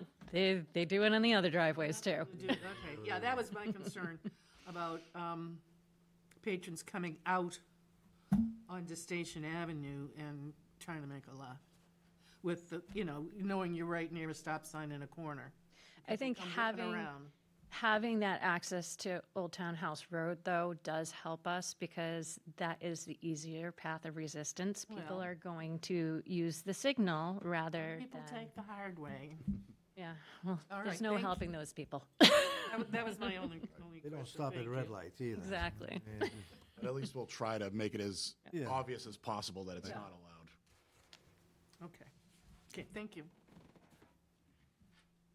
Rich? Most of my questions were asked and answered at this point. I'm just curious for my own knowledge, going back to Mr. Scanlon's question regarding the drive-through.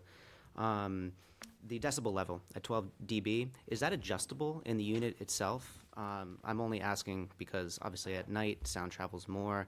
Can you adjust that, or is that just static at 12 dB? I think you can adjust it, but I can't say that you definitely can. No worries, I was just curious, yeah. That's a question I'm going to have to ask now.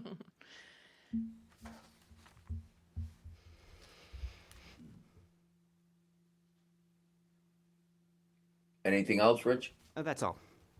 Okay. I'd like to go back to your hours of operation, if we can talk about that for a minute. The hours of operation in your synopsis are 11 to 10 p.m. for indoor dining and 11 to 2 a.m. for drive-through. That's what we're requesting. That's part of the application.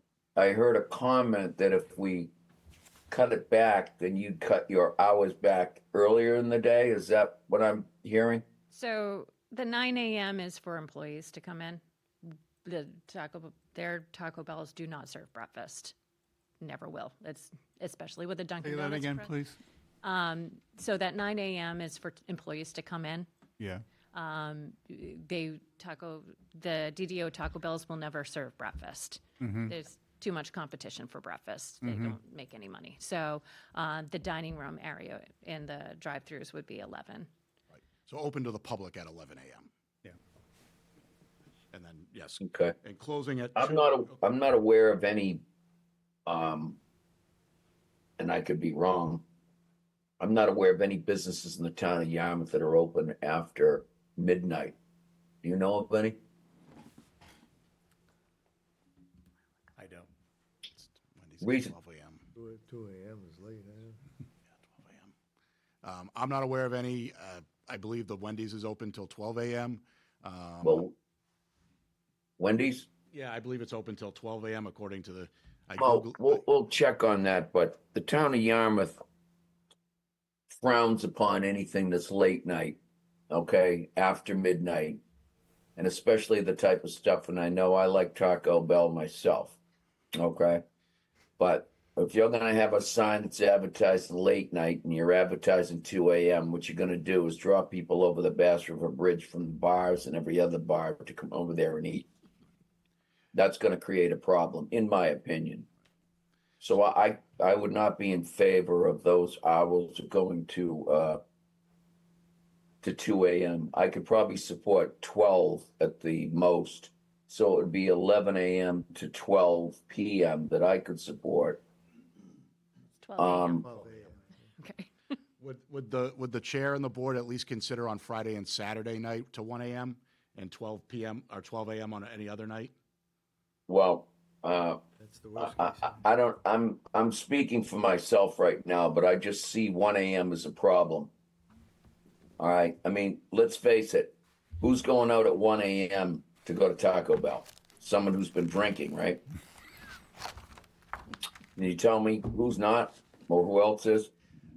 People getting out of work late could be. Well, what restaurant are they getting out of that they're going to be at Taco Bell at 1 a.m. in Yarmouth?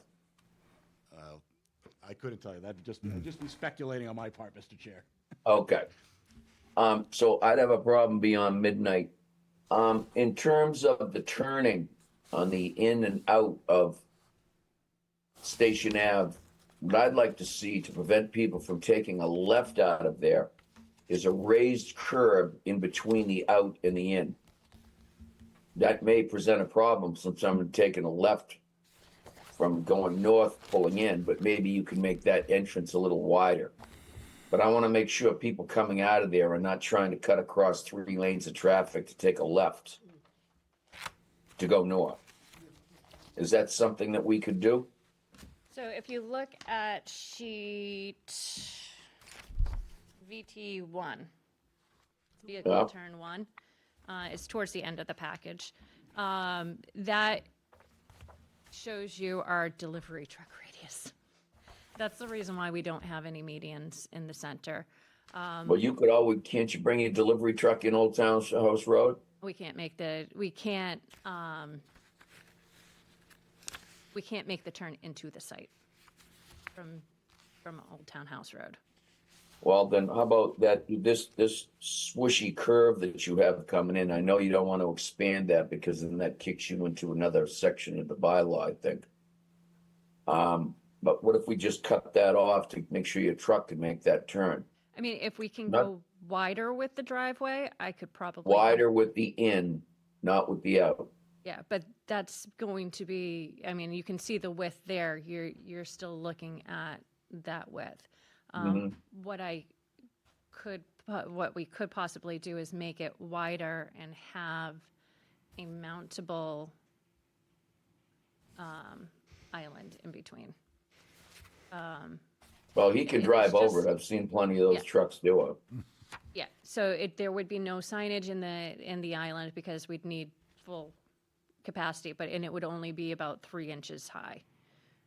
Well, So- you could put signage on the right-hand side of the out. It says no left turn. Yeah, we already have that. Okay. But I'm very concerned about people coming out of there and taking a left. I'm in and out of Seasons all the time. Constant problem there. They told us when we gave them the right turn only and all that, that wasn't gonna be a problem. It's a problem there now. But they do have a center lane to turn into.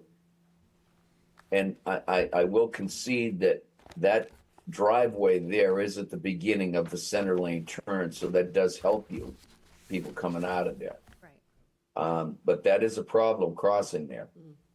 And as Tim said, that's a very, very busy intersection right there. So I'd like to see something raised there that prohibits someone from taking a left-hand turn coming out of there.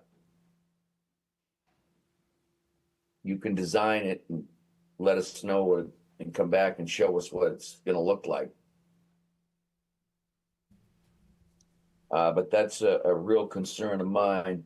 Another concern I have is this sign that says Taco Bell late night. You're gonna put a sign up that says late night? That's Taco Bell corporate. It's a standard sign. Would you have a problem not putting the word late night on there?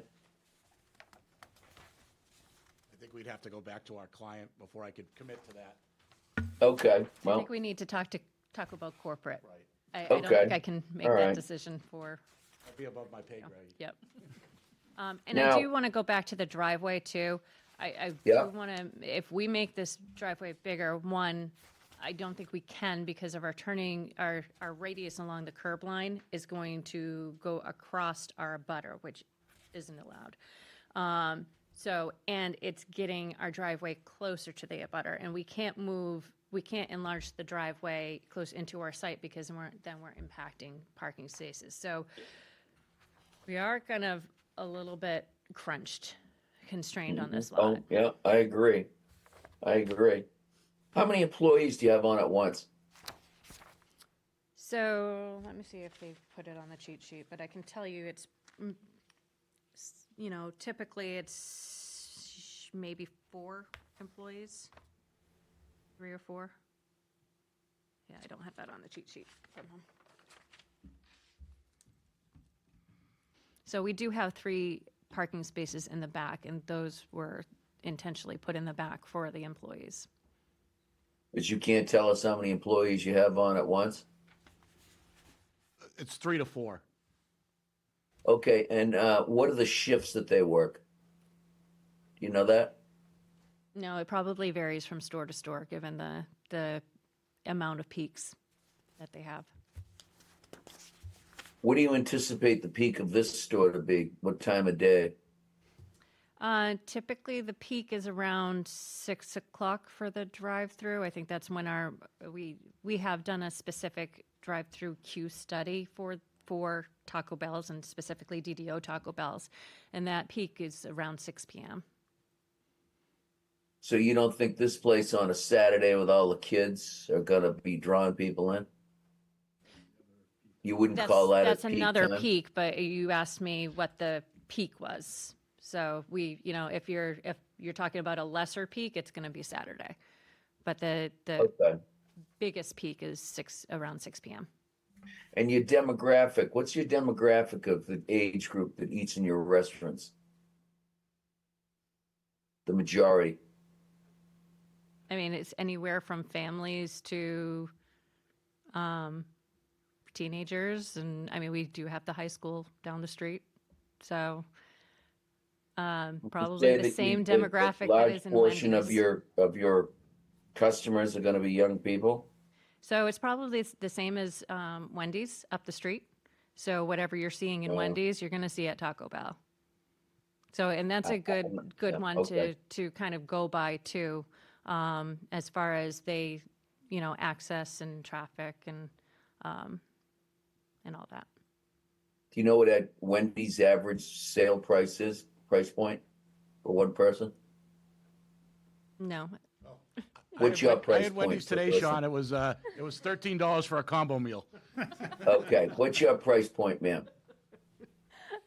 I am the engineer, so. Oh, I thought you said you set up like 50 of these I know, around but New England. I don't Okay. typically get asked questions about the cost of the food there. Well, So. the reason I'm asking this question is because I'm just trying to point out to you that Taco Bell's a very inexpensive place to eat. And I think the majority of people are going to be young. And I think they're going to be coming in and out of there at times of day where younger people are in there. And I also think that beyond that, when you're talking about having hours that go very late, I think the other flip side of the coin is you're going to have people that have been drinking coming in and out of there. So that's my experience with people that I observe coming in and out of Taco Bell's, and I observed quite a few. I have a concern about, was there any discussion about maybe putting a crosswalk in to accommodate the students coming from DUI? So we do have a sidewalk along the frontage. Yeah. I do need to work with the town engineer to figure out where exactly he wants the crosswalk. We envision it going further down near our driveway on Old Townhouse Road and connecting to the sidewalk there. Really, there isn't a safe way with that right turn lane to get, in my mind. Like I would not want my 8th grader crossing across that intersection at Old Townhouse Road, not with the median. Where are you going to pushback. cross them on from Station Ave across to get to you? Because that side is where the high school is. So if you, this is probably easier to, so the high school is down this way, right? It's down. Yeah. So they would go, there is a crosswalk across Station Ave on this side of the intersection. And then there's a sidewalk that is along Old Townhouse Road up on this side. So we'd be connected Okay. to that. So, and they can walk along the sidewalk. It is a longer route, but it's the safest route. What's the condition of that sidewalk on that side? You know? I think it's, it's pavement. Okay. And so where would you suggest bringing them across? So I would suggest bringing them across at our Old Townhouse driveway before it. So I would suggest bringing You it think they're across gonna there. walk down that far? I think it would be horrible if I did a crosswalk that was closer to that. I'm not sure the town would let you. Have you had any discussions with the town engineers about this? Yes, so he's the one that told me to put the sidewalk across all the frontage of the road. Across our entire frontage. A crosswalk? No, sidewalk. Sidewalks, but I'm talking about a crosswalk. Mhm. And have you spoken to him about what the permitting process and the procedure is to put in a crosswalk? No, because a crosswalk has not been requested at this time, although I anticipated that we needed one. Well, it's one of the first things that came to my mind. And I think it's probably, I don't want to speak for others, but I'm listening and I think it's probably the first thing that came to a number of the board members' minds as well. So I'm surprised that you hadn't considered that and figured out where the best place to put that is, because I think you're going to have kids that are going to be crossing over that road right there, and that's a very busy intersection. Which is why I would recommend doing a crosswalk at our Old Townhouse driveway. Okay. Is there a crossing signal in that intersection where pedestrians can hit the button? There is for these approaches, but there isn't on this. When you say this, are you talking about across Station Ave? Across Old Townhouse Road. Dunkin' Donuts is here, so Yeah. it's across parallel to Station Ave here and across Station Ave. Okay. So there's not one for crossing Old Town Road on the There on the isn't. west side? No, and with this right turn, Yeah. I just envision people Oh, right. speeding around that corner. Yep. So, like I said, I have kids, and that's why I try to make the safest Mm-hmm. route possible. Not that they're ever going to go by. Some of them don't go by, just like with roads, they don't go by, but that's the same thing with over here. There's some that will just cross across Station Ave, but we can't help that from happening. Do you have any internal signs that you're going to have to direct people out of there to go towards Old Townhouse, the Old Townhouse exit? And if so, what would those be? We After don't. they come through the drive-through? But we don't. However, the site is small enough that you're going to be able to see both driveways. Okay. We try not to sign too much. There is sign pollution if you have too many signs. I People agree. don't even look at one of them. So we try So to make so sure if that. somebody pulls in there and they're planning on going to Yarmouth, it's the first time they pulled in there, you're comfortable that they're gonna figure out to go out the back exit and take a left and come down to the light? Yeah. Okay.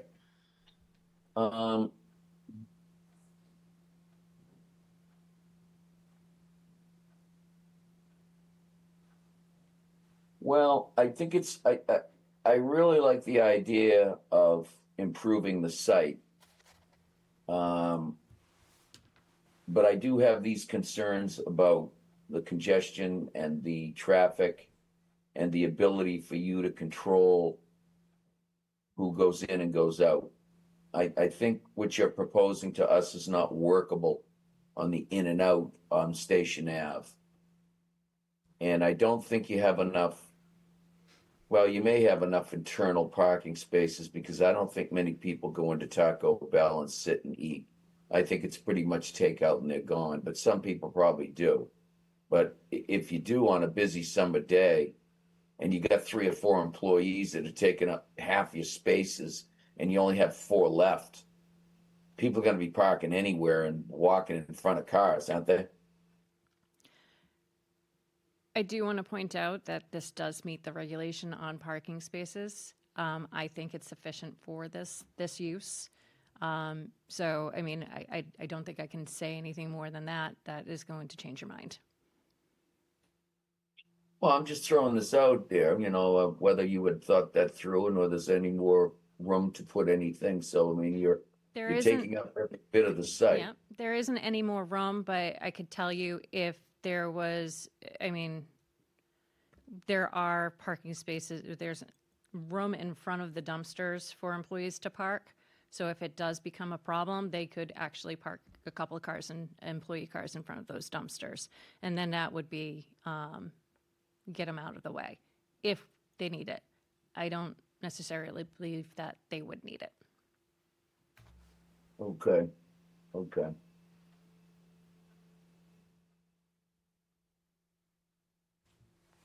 Well, that's all I have right now. Is there anything else you'd like to add right now? I think I'm all set. Is there any further questions from the board? One quick question. How often do you get tractor-trailer deliveries? Just once a day, more than once a day? I believe it's once a week that they get them, and they do it not during operation hours. Okay. Thank you. Would that be after 2 a.m.? No. They typically try to, they make sure that there's a reason why they have the big, it's a WB67, so it's a 53-foot trailer. Yeah. So they make sure that they can stop along all of them, and they don't go at the times where residents will be upset. Actually, what did he write for that? So it'd be doing morning deliveries. They would. And they typically hit all the stores that same day. So a condition could be morning deliveries? It could. Yes.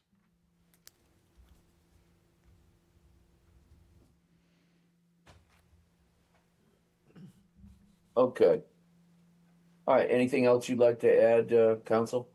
No, I guess I would just ask the chair whether, how you want to proceed. If you want, I obviously don't want to put this before the board for a vote. If you have some reservations about anything, we'd like to obviously work with the board to try to get this approved. But if the board is comfortable with what we've proposed, then certainly, we're happy to go forward. Well, I'm going to raise some issues with the board for discussion right now, and we'll see how they want to go.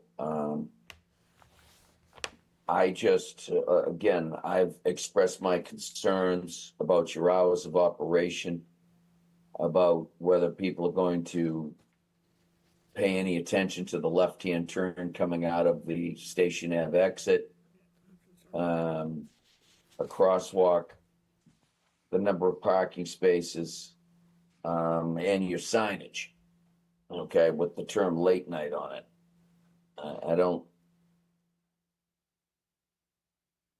I don't necessarily think that that's a good representation of the town of Yarmouth to have that. I've never seen a Taco Bell with a sign that said late night. I don't think your one in Hyannis has it. Yeah, the one in Hyannis is combined with a Kentucky Fried Chicken, so I'm not sure. That one's old school then. Yeah. Yeah, okay. I think this would be the only standalone Taco Bell on Cape Cod. It'd be the first one. Okay. I think we can certainly work with the board on the operational hours. We can certainly go back, if it's suggested by the board to go back to corporate or whoever makes that decision about the signage, we can do that. Based on what Nicole's saying, I think we're really constricted about the entrance and widening it. It doesn't seem like that's going to be feasible. We're trying to do everything we can with signage and striping about the no left turn. I think Nicole's expressed that there is some room for additional parking if necessary. So, I have one other question about the APD. Does you're in the APD district here? Correct. Were you required to file any application with the Board of Health? So we were required to submit our septic system plan, and that has been approved. Okay, but what about as far as, are you using any type of oils or grease or anything like that? No, so he did have a list of questions, and we don't have, I think the limit is, it's either 3 gallons or 5 gallons. It's Yeah. in the, it was in his comments that were in the SBRC, And we have responded to those. There's no hazardous material. There's no storage of liquids that are over, it's either 3 or 5 gallons per day. It's all written in that response letter. I didn't even think you guys use that type of stuff anyway, so. No, we Okay, all right. I don't know that I saw that, but I did want to bring it to your Yeah. attention. And then regarding the drainage for the Aquifer Protection District too, that's, I know it's not, it wasn't specifically asked about at SPRC, but the site right now has no stormwater treatment. It just has catch basins on the physical therapy lot and really nothing on this gas station lot. So that is a dramatic improvement. We made sure that all of our infiltration, we're infiltrating. So we're recharging the groundwater with this.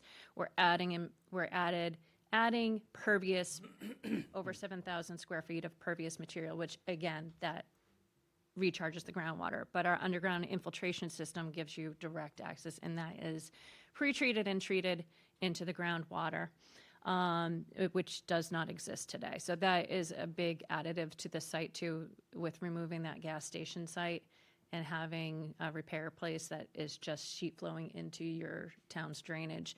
This is a big improvement on the drainage system. Okay. And finally, on your landscape plan, am I to assume that the whole outer perimeter is going to be all lawn? Yes, And that's going to be maintained by sprinkler systems, correct? correct. Okay. Okay, all right.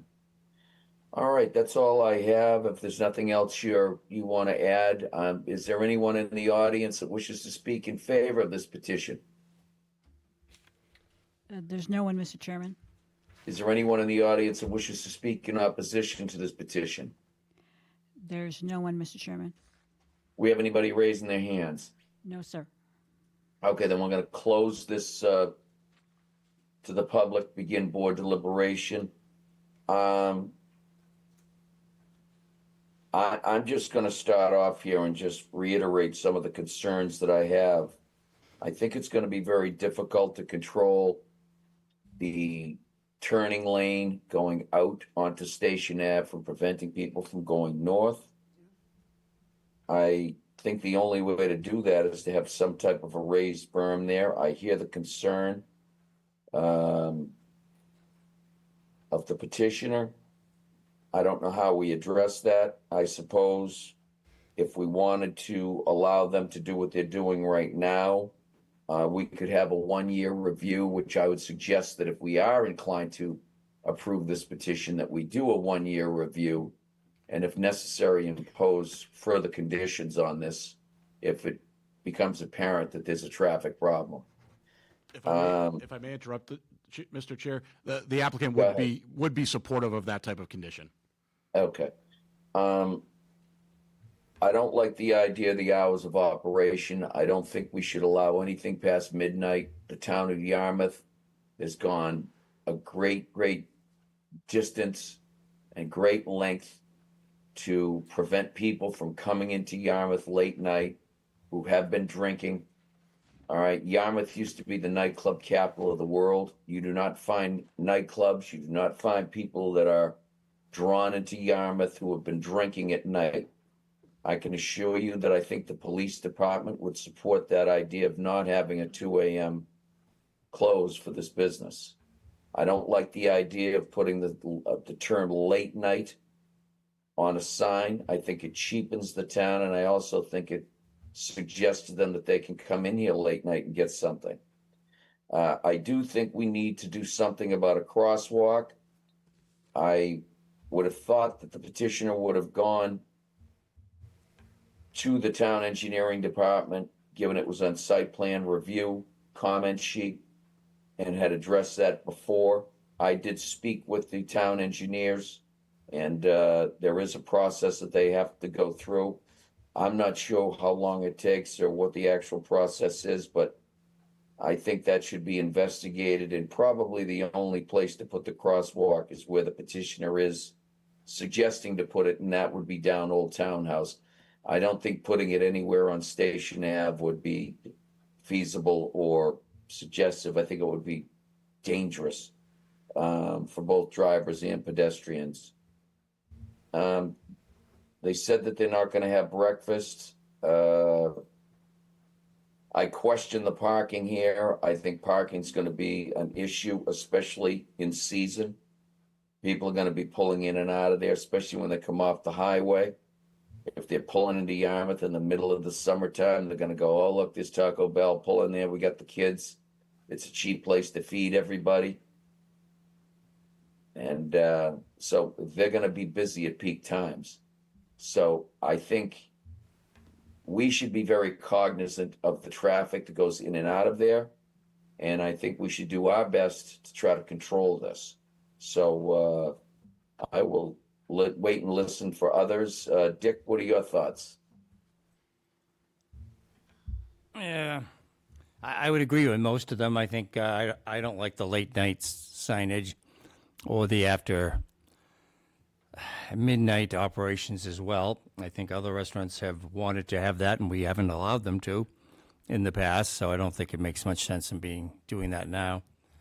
I would agree with the crosswalk down Old Town House a little bit. There is a crosswalk, you can cross from the easterly side of Station Ave to the westerly side, and then they could go down Old Town House on that side, because there is that crossing there right now, which is helpful. But otherwise, I think, along with what other things board members have brought up, and the site plan review had brought up that you are agreeing to adhere to, I don't think I have any other questions or comments. Okay. Tim? I'm generally in favor of the proposal, but I do note your concerns, especially the hours of operation, that it seems to be, to me, an issue. The traffic issue on the Station Ave is another one of my concerns. But if we want to handle that on a, conditional approval with a one-year review, we'd be comfortable with that. I'm okay with the parking situation. I believe that the majority of the traffic will be, very temporary and a lot of drive-through. So I don't see the parking as an issue. I certainly see utility for having that sidewalk, especially given the school down the street. That would be a good idea. Okay. Not the John? sidewalk, I meant the crosswalk, sorry. Crosswalk, yeah, okay. If I may. And again, Mr. Chair, members of the board, the applicant would accept a condition to require the applicant to work with the engineering department to site a crosswalk. So we're willing to do that. We're willing to accept a condition for 12 a.m. if that's what the board sees fit to do. So we're not opposed to those conditions. All right. John? I'll agree with most of the comments that were made, especially 2 a.m. I think is a non-starter. And the exit onto Station Ave, folks they're gonna try it. They're gonna do it. So I think a one-year review, because I don't know any good solution to that, but a one-year review, I think, where we revisit this and, hopefully there aren't any issues, but I think it's worthy of a condition. That's all I have. Okay. Barbara? I've just still got a lot of concern about exiting onto Station Avenue. I wonder if it's at all possible that could just be on Station Avenue, an entrance, and you'd have to exit onto Old Townhouse Road. I've just got a real concern about people coming out onto Station Avenue and trying to go north. I think it's an accident Okay. waiting to happen. Yeah, that's a consideration. I think that would be, I'm sorry to interrupt, but if we do a one-year review and ultimately it's determined that it is a problem, that might be a viable solution. So I think that's why, would the 1 year the 1 year review is a condition would agree to and may address, we may have to address some of those concerns that way. Okay, okay. Anything else, Barbara? I'm just thinking about these kids walking from the high school. How are you gonna get them across that intersection? There's already a crosswalk there There's a crosswalk on southerly of Old Townhouse Road, Barbara. There's a crosswalk That'll here. bring you over to Old Townhouse. Yeah, but they're gonna go right across. Well, Okay, that's all. High school kids don't generally understand. use their common sense. We'll have Taco Bell go out there, Barbara, and spray paint a little Taco Bell thing with an arrow going across the crosswalk right there. All right, thank you.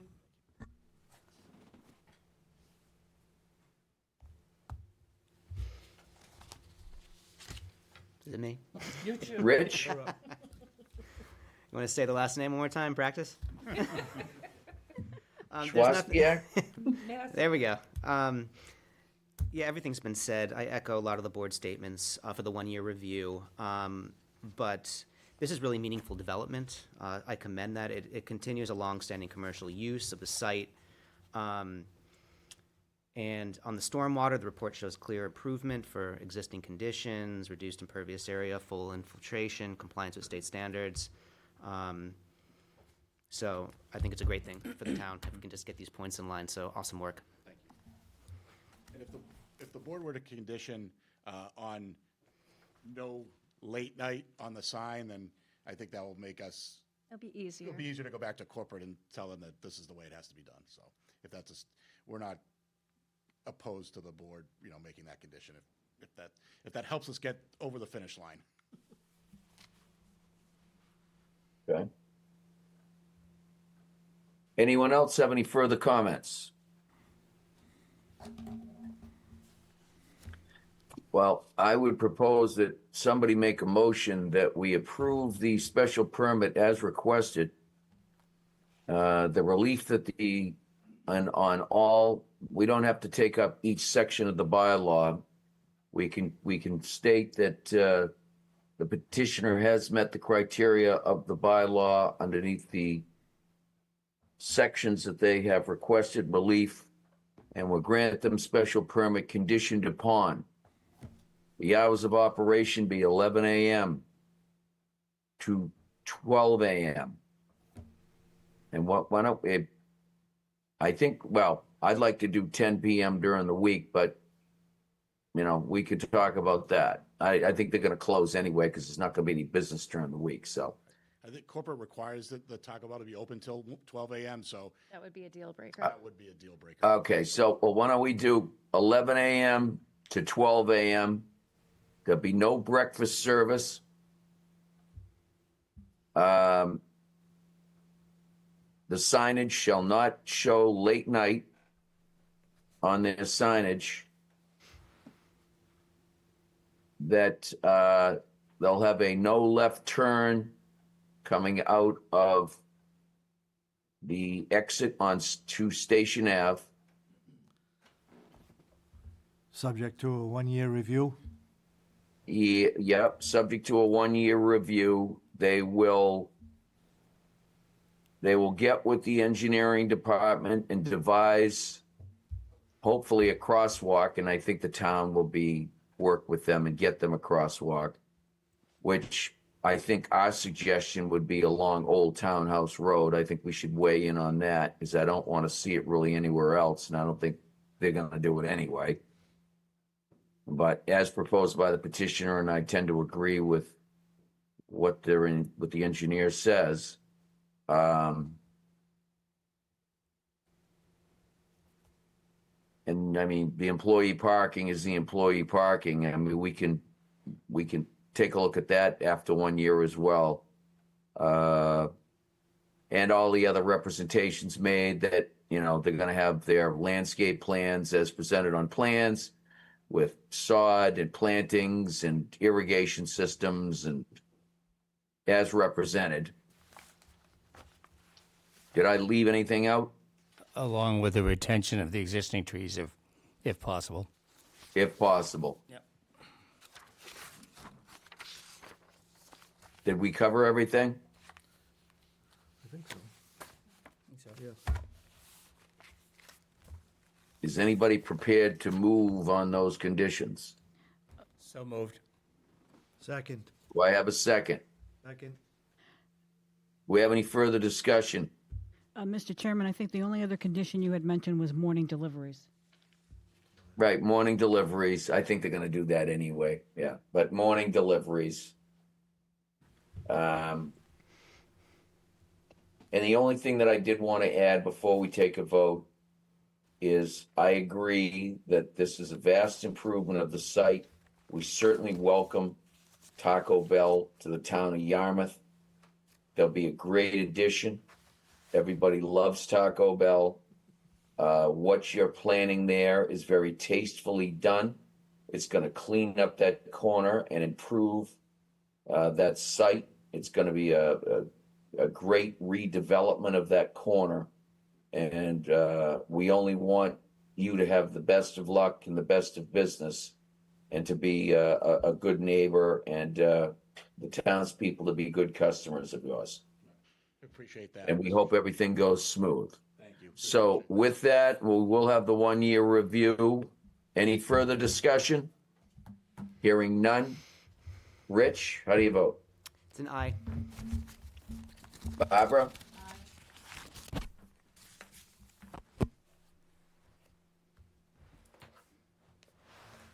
Barbara? I said aye. Oh, we said aye, okay.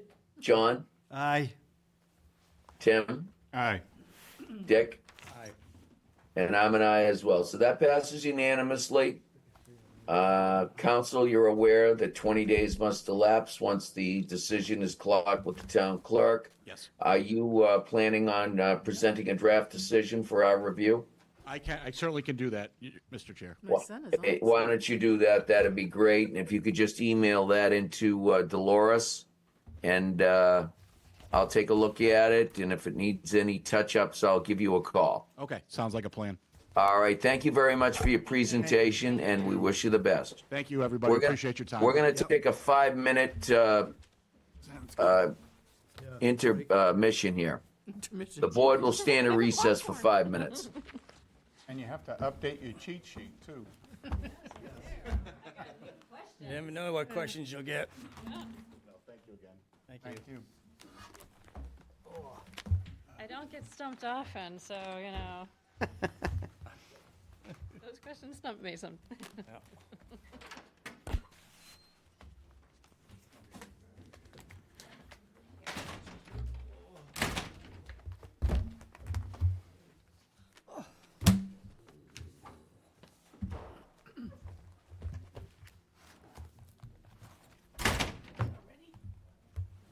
Is it 8:30 already? Good night, thank you. Thank you. Thank you. I know. Oh.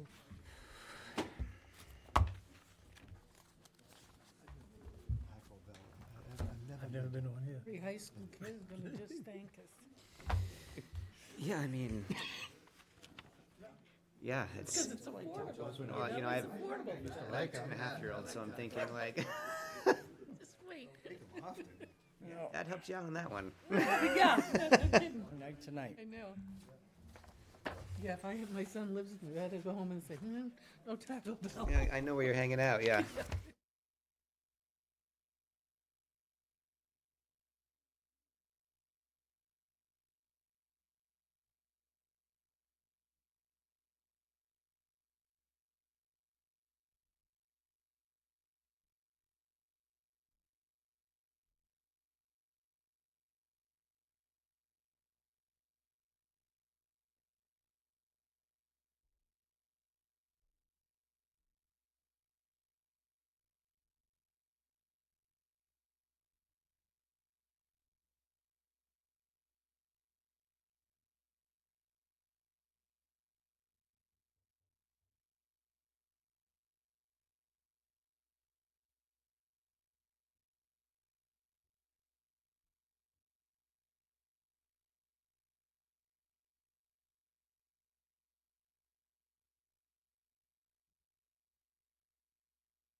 I'll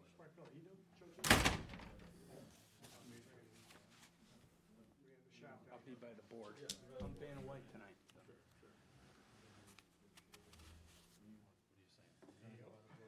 Yeah, I'll go back. Not so bad anymore. Oh, keeping me up too.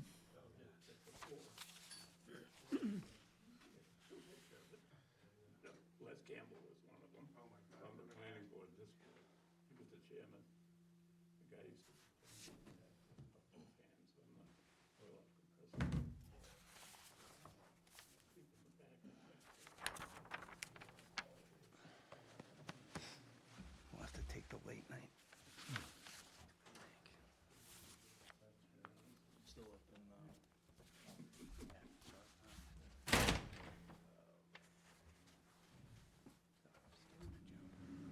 We just asked for water. Do you guys need water? Wake me up, keep me awake. Thank you, appreciate it. You can share it between all three. There were no SOPs, there were no, there wasn't even a work order.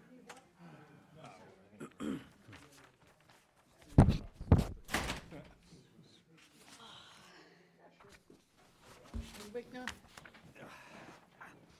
You know, the problem is, if I stay up beyond my bedtime, then I can't get to sleep. I won't. You're a barrel of Okay, laughs. everybody ready to go? Ready to Yes, go. Mr. Chairman. All right. Okay.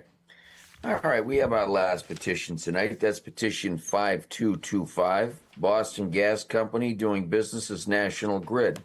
The property is located at 127 White's Path in South Yarmouth.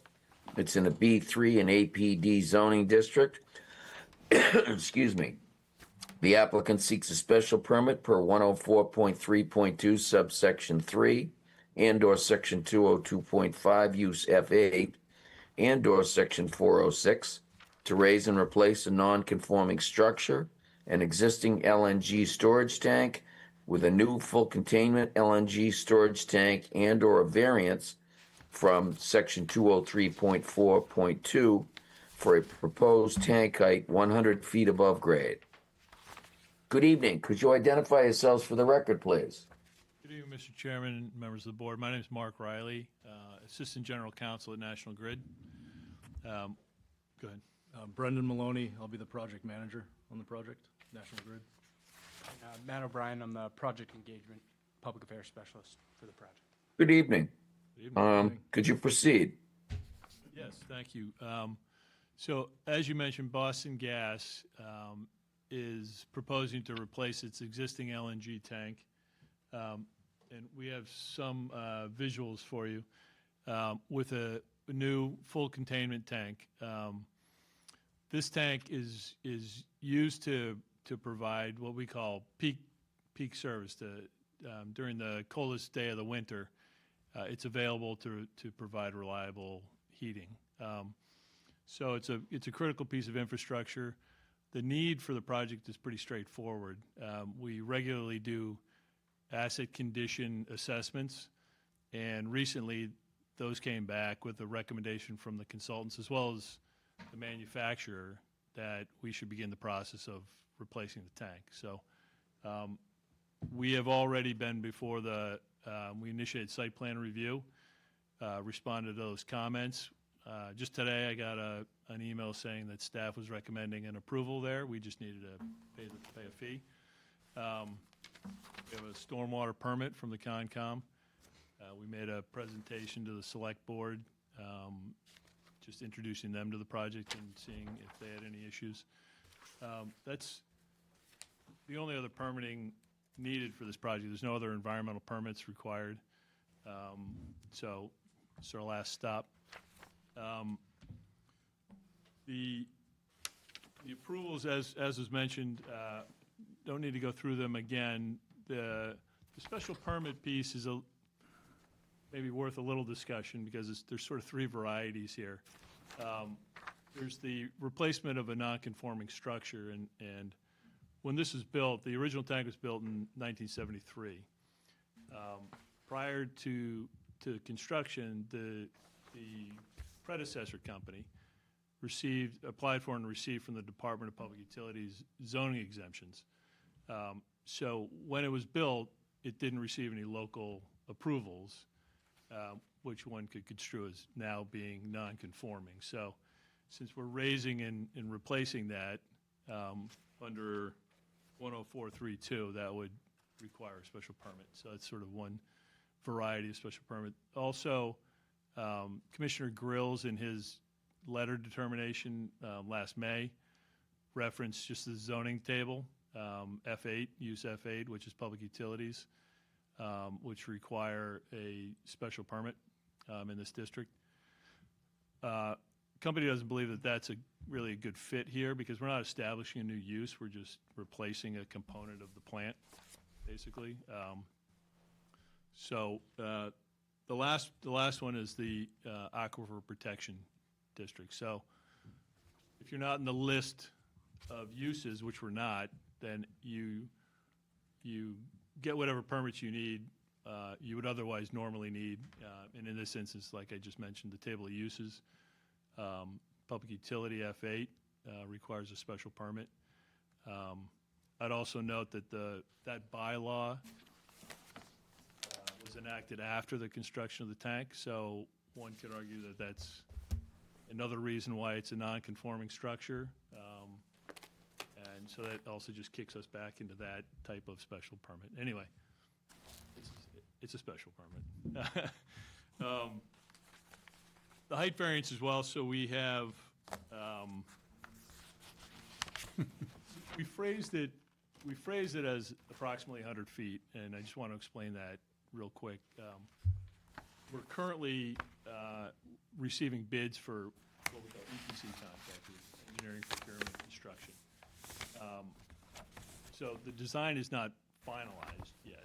They'll finish that job, but we have a high degree of confidence that a 100-foot height is what we need. Probably won't exceed that, but until we have the final design, we need to hand it over to that contractor, sort of permitted and risk-free, so to speak. So that's why we need to file this application now.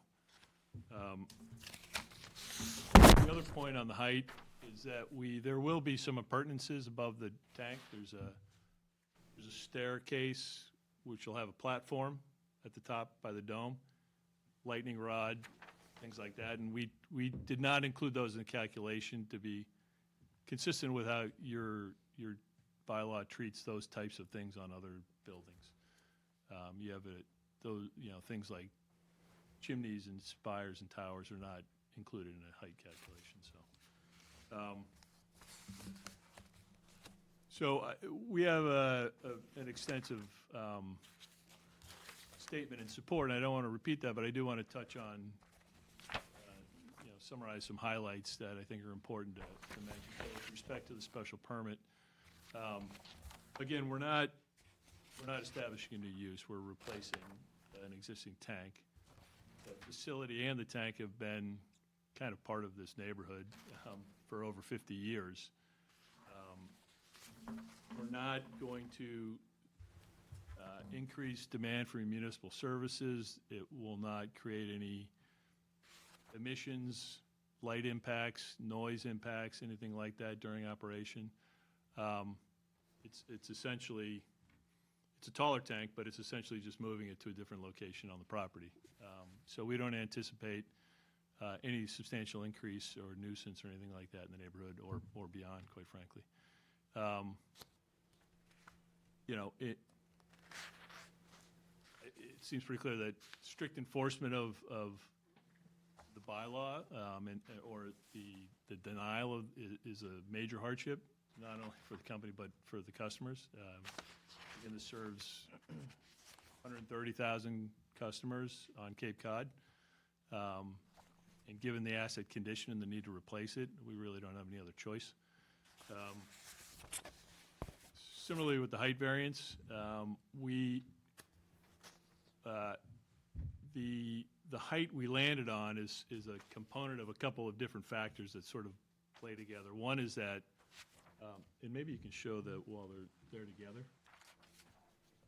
We have to keep the existing tank in service because this will be a multi-year construction project over a couple heating seasons. We have to keep that in service while we build the replacement tank. So this shows both of them at the same time. This condition will only last a short period of time. I'm not exactly sure, maybe a matter of months, but so the need to leave the existing tank in service means we have to put this, site this in a different location on the property. In addition, when we have to comply with other siting criteria, federal and state regulations that require us to keep, we do modeling for thermal and vapor dispersion if there were to be a leak. So that basically creates a radius, and that radius has to be within the property bounds. And so we looked at a lower design but wider footprint, but that ring was outside of the property, so we had to basically squeeze it in, and in order to keep the same capacity, you bring it in, has to get taller. So right now, that ring is just within the property bounds, so we're kind of at the, you know, the lowest height we could go for the capacity that we need to serve customers. So I think maybe we just flip through real quick. Phasing. We'll show you, you could just sort of start from the, show the existing condition and then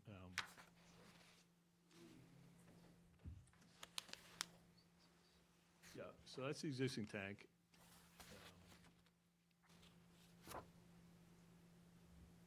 And it's, you'll see it's set in a berm, and that's the part of the containment currently. What's the height of that thing? 42 feet, but it's 10 feet below grade. It's in an earthen berm. That's how they were built back in the day. In case of a leak, it's contained by that raised earthen berm there. The new tank design is full containment, essentially a tank within a tank, so it can be constructed at grade, not below grade. Say that again, please. So the old tank is 10 feet below grade. Yeah. Site elevation in an earthen berm. Right. The new tank is a full containment design, essentially a tank within a Oh, tank. double containment. Double containment, correct, yeah. So it will be constructed at grade height. So was that done at the time to abide by height regulations at the time and now?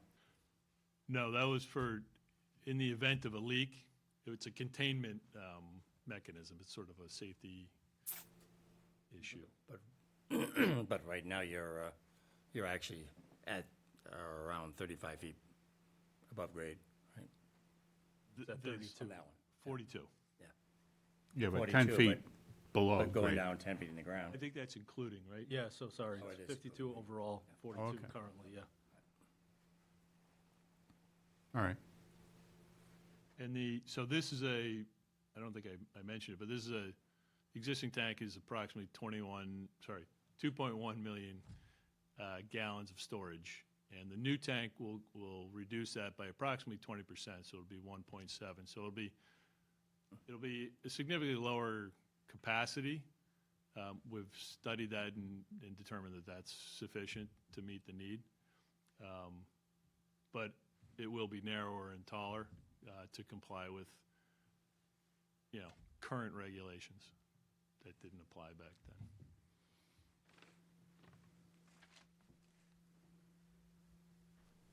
Yeah.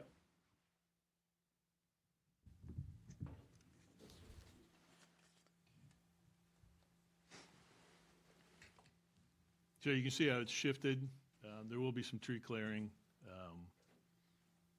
And you can see some of the appurtenances at the top. It is domed. Now, we did, I think another important piece on the height is that we did do a visual impact assessment, and I think actually we have David Clinch from Epsilon is on the line if we need him to sort of, if you have any questions for him, but he oversaw the visual assessment. It was in your packets. It's kind of the purple. So we did that at 90 feet. And then we just recently submitted today one at 101 to more closely match what we now know would be the approximate height. I think we did the 90 a while back, when that seemed like where it was going to land, but to be safe, since the design's not complete, we redid it at 101, and you really can't see any market difference. It opens up maybe some visibility along Route 6 to the east, but other than that, the visibility is really limited to the property itself and maybe just around it. So even though we'll be considerably taller, it really won't translate into visual impacts the way you think it might. It's just not what you've seen from the town. There's enough vegetative screening, essentially. The view shed map, the purple and light purple, the darker tone of purple indicates where the tank would be visible with vegetation. The whole lighter purple shade is theoretically without vegetation where it would be visible, but the darker shade of purple is with vegetation. And across the multiple view shed assessments, with the difference in height, it really doesn't change overall visibility. And then those photos are the visual simulations where the yellow shape of the tank is superimposed on the trees, showing where the tank will sit. The property itself is slightly below grade from White's Path, like the topography of it overall. When you drive into the site, when you come to the second gate, you're actually driving down a hill. The whole property is lower than the surrounding area, essentially. So that also aids to the view shed analysis. I'm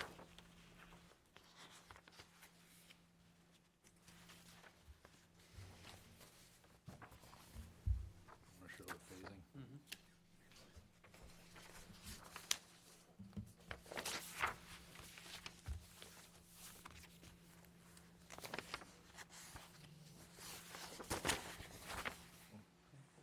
We got, yeah. That one. Essentially be phase one here. It's the existing tank, initial mobilization. The fence line, the security fence line will expand, approximately 5 acres of tree clearing in this effort. So initially start out with all the civil work. So that's the brown area of the Correct, picture? yeah. That's the area of tree clearing in the initial phase. Property line expands out, security line, and there'll also be the vapor fence. So, 2 layers of fence. It's just standard chain link fence with slats in it.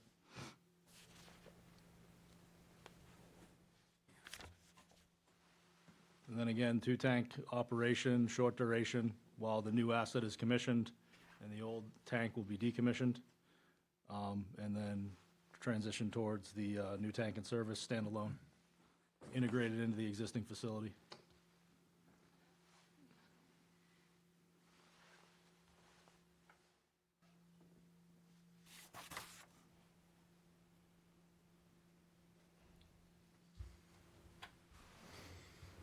You're not gonna have any murals like the one on the Southeast Expressway? What would you like? Not another Ho Chi Minh. No, but late will night it be gas. white? Why does it need to be white? Is there anything else you'd like to add at this time, gentlemen? I'm sorry. Is there anything else you'd like to add at this time? No, we'll take questions, that's fine. We'll take questions. Okay. Dick, do you have any questions for the petitioner? So you're clearing out 5 acres of trees, you said? Correct. That's going to be toward the Beacon Street residential area, correct? Mostly? So north is the top of the map, so northeast and then the south side. The west side, no tree clearing. Right, so you're going, of the existing structure, the new structure is going to be pretty much to the southeast, am I correct? Northeast. Northeast, okay. Yep. Northeast of the existing structure is the new tank.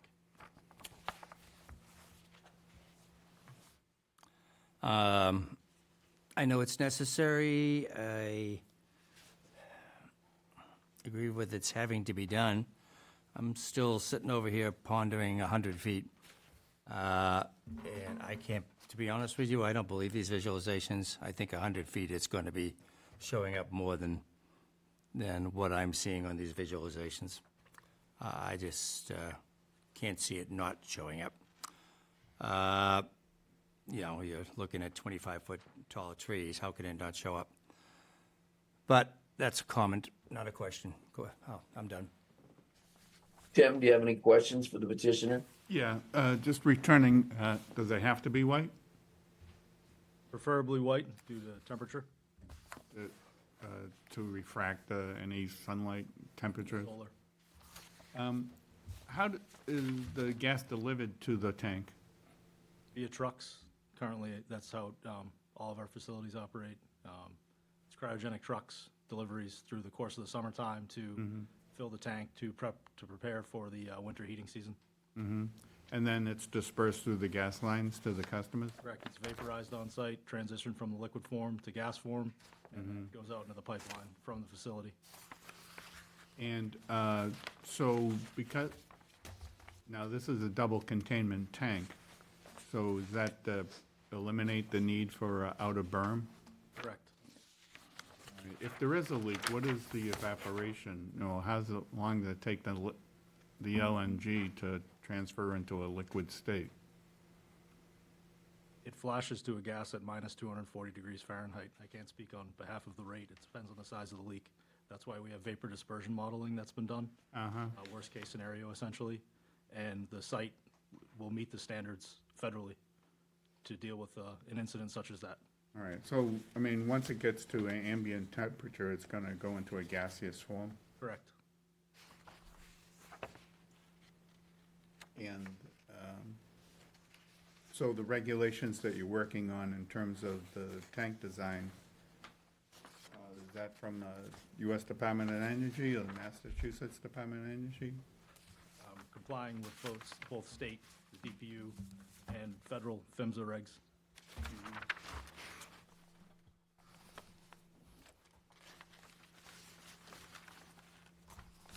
And Code of Federal Regulations. Yeah.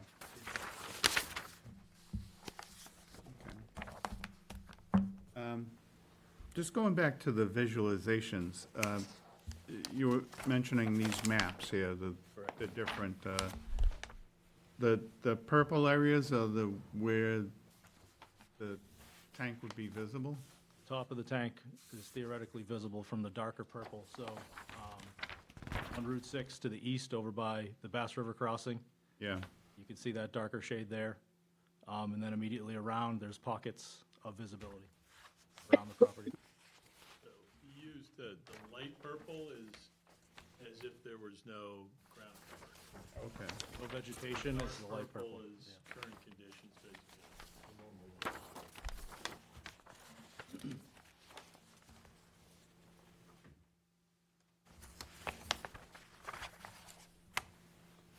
All right, so if I look at this, the darker purple within this 1 mile radius, you have like in the immediate vicinity of the tank and a couple of splotches by Route 6. Correct.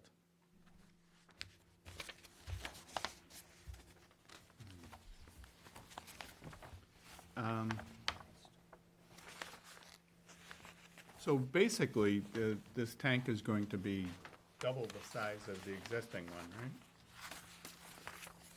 Narrower and taller. Right. Yeah.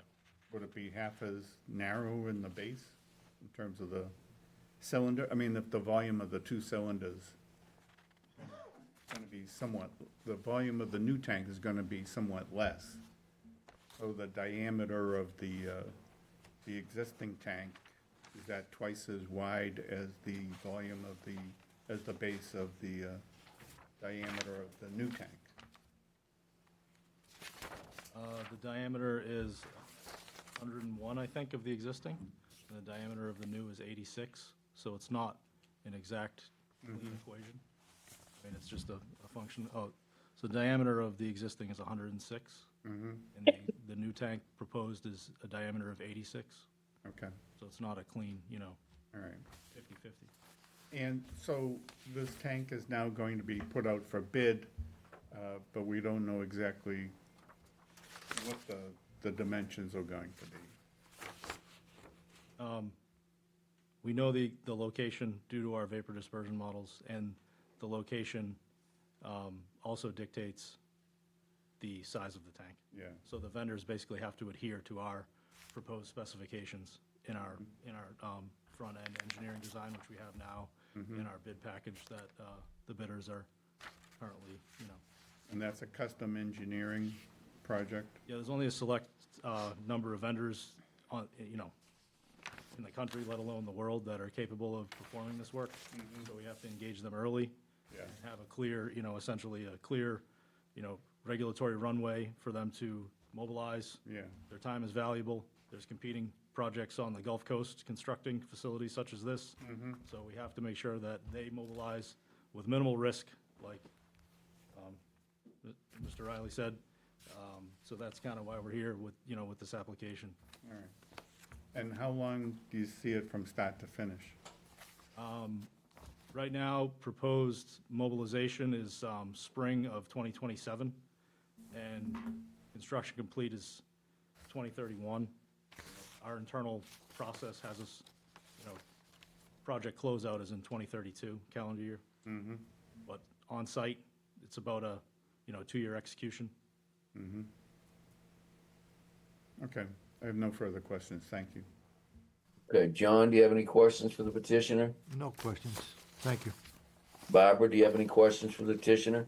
Nope. Rich, do you have any questions for the petitioner? Nothing at this time. Thank you. I don't really have any questions either. I did read through the materials extensively. I see what you want to do. You want to essentially take a tank that's now obsolete or past its prime and replace it with a new state-of-the-art tank. It seems to me to be much safer than the one that's there now.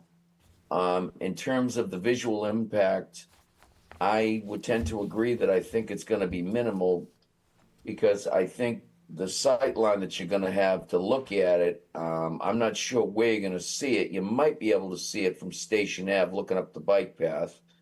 But other than that, I think if you're looking at it from White's Path, what is that thing going to be, about 300 feet off the roadway or something? Setback, at least? I'm not sure of that dimension, but it is quite a bit, and it's behind So our existing. I think when you look at something that's tall and it's set back, it's more on a scale it's acceptable. I mean, if it was right on the road, I'd certainly agree that 100 feet,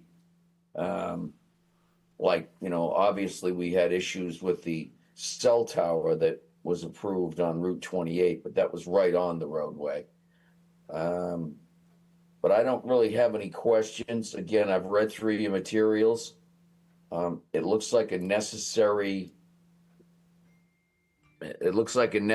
project for not only the town of Yarmouth, but for Cape Cod. I think it's critical.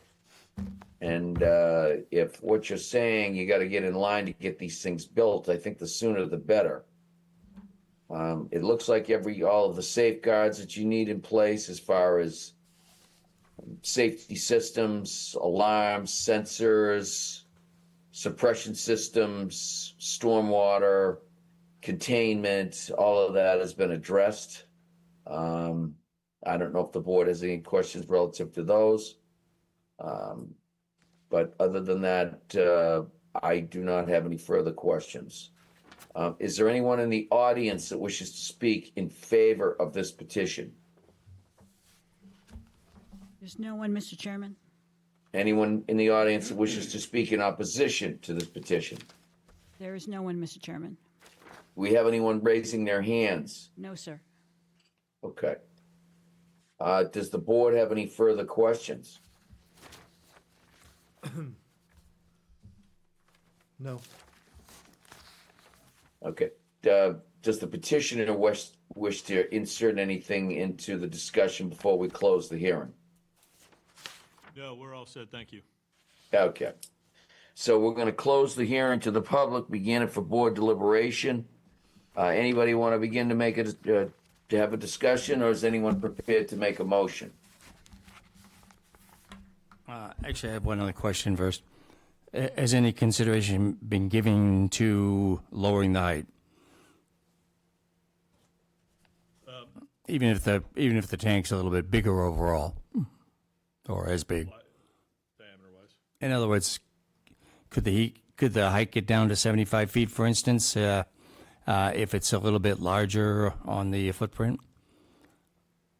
Short answer is no. We did look at, we did try and minimize the height. And again, it really is driven by the dispersion models.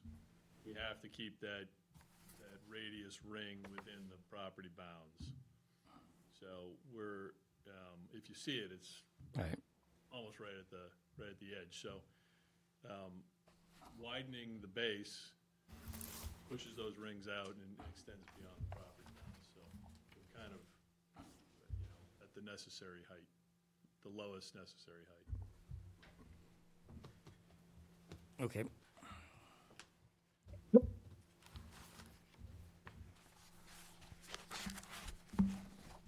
We're all done. I'll make a motion.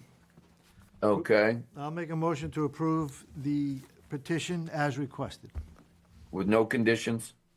No conditions, I would, unless you have any. I would suggest the condition, John, that it not be more than 100 feet in height.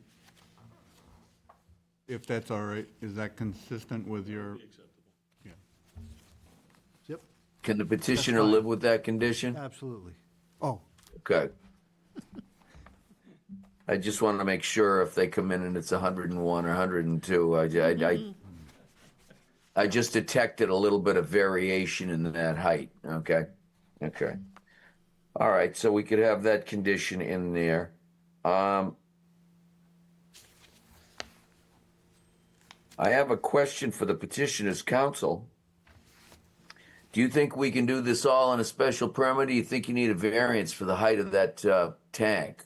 My opinion is I think you need a variance for the height because it's above the 35 feet. I think we're willing to give it to you, but I would suggest that you allow the special permit for the use and a variance for the height of the tank. That's acceptable. Okay. Then what we're going to do is we're going to take this in two parts. We will do the special permit first on the use, okay, under F8, and the sections of the bylaw that they're looking for special permit relief. We'll take that all in one. So, John, your motion is to grant the special permit as requested with no conditions. Tim will take up your condition with the variance, okay, on the height. Is that all right with you? Sounds good. Okay. So if we're going to do that, then there's a motion made to approve the special permit for the use in those areas of the bylaw that require special permit for that relief. That's the motion on the floor with no conditions. Do I have a second to that motion? Second it. Got a second. Okay, I need to, who's the, we only have one voting member tonight on this, okay? Rich, are you sitting as an alternate or are you sitting as a voting member? I'm sitting as an alternate currently. Okay, then someone else is gonna, you can't make that second right now, okay? All right, I'll second it. Tim, you're gonna second it? Yes. Okay, all right. We can only have 5 on the vote. Okay, so we got a motion made by John, seconded by Tim to approve the special permit as requested. I would say that in terms of whether the petitioner has met the criteria under the bylaw, clearly, I think it is a imperative public need. I think first of all, I don't think there's any nuisance, congestion, or hazard. I think the safeguards are put in place. I think the necessity outweighs any negative impact that it might have. And although I haven't really seen a negative impact because it's in a B3 zoning district, and it's certainly within a proper distance away from any houses. So meeting the criteria, anyone else wish to speak to the criteria? Hearing none. We're gonna take a roll call. Dick, how do you vote? Aye. Tim? Aye. John? Aye. Barbara? Aye. How do you vote, Rich? Aye. Okay, I'm an aye too. That passes 5 in favor, none against. Now we're gonna go to the variance criteria. They have a variance to exceed the 35 feet height on the tank. We have a motion to approve that. Motion to approve with the condition that it not exceed 100 feet in height. We have a motion made by Tim. Do we have a second? Second. Seconded by John. Any discussion on it? I clearly think that the petitioner meets the criteria for a variance. I think to not grant it would be not only a hardship to the petitioner, I think it'd be a hardship to the people of Cape Cod. I don't think it derogates from the purpose and intent of the bylaw, because I think the intent of the bylaw is to provide a service like that. It's an essential public utility that we all need, and without it, we'd be in big trouble. And so I think one could say that it's, I mean, owing to the land, I don't know if it's the land, I would say the structure, but it's an essential structure that we need, and today's technology requires that it be taller, thinner, double ringed inside, and so it meets all the modern requirements. And so for those reasons, I think it meets the criteria of a variance. Any further discussion on the variance? Hearing none. Rich, how do you vote? Aye. Barbara? Aye. John? Aye. Tim? Aye. Dick? Aye. And I'm an aye as well. That passes unanimously. As you know, council, 20 days must elapse after it's clocked with the town clerk. After that, your special permit and/or variance will be issued. We ask that you take it over to the Registry of Deeds and record both of them and bring a copy back for our records. Do you have any questions? No, sir. Thank you. Thank you. All right, thank you. Thank you. Barbara, do we have minutes to approve? Mr. Chairman, we Barbara, do. I'm sorry, but excuse me, Barbara, are you in charge of minutes now? No. You'd be in trouble if I was. Dolores, do we have minutes to I approve? knew who you meant, Mr. Chairman. Yes, we do, sir. It's Mr. Mantoni, Mr. Scanlon, Ms. Murphy, and yourself were here for that meeting. Okay, what's the date of those? I'm sorry. March 26, 2026. Okay, do we have a motion to approve those minutes? So moved. Second. Have a second? Second. All those in favor, please say aye. Aye. Any opposed? Hearing none. Those minutes are approved. Do we have a motion to adjourn? Motion to adjourn. We have a second? No second. Everybody wants to stay? Okay. I second it. Barbara second. Barbara's gonna second that one. All in favor? Aye. Okay, thank you.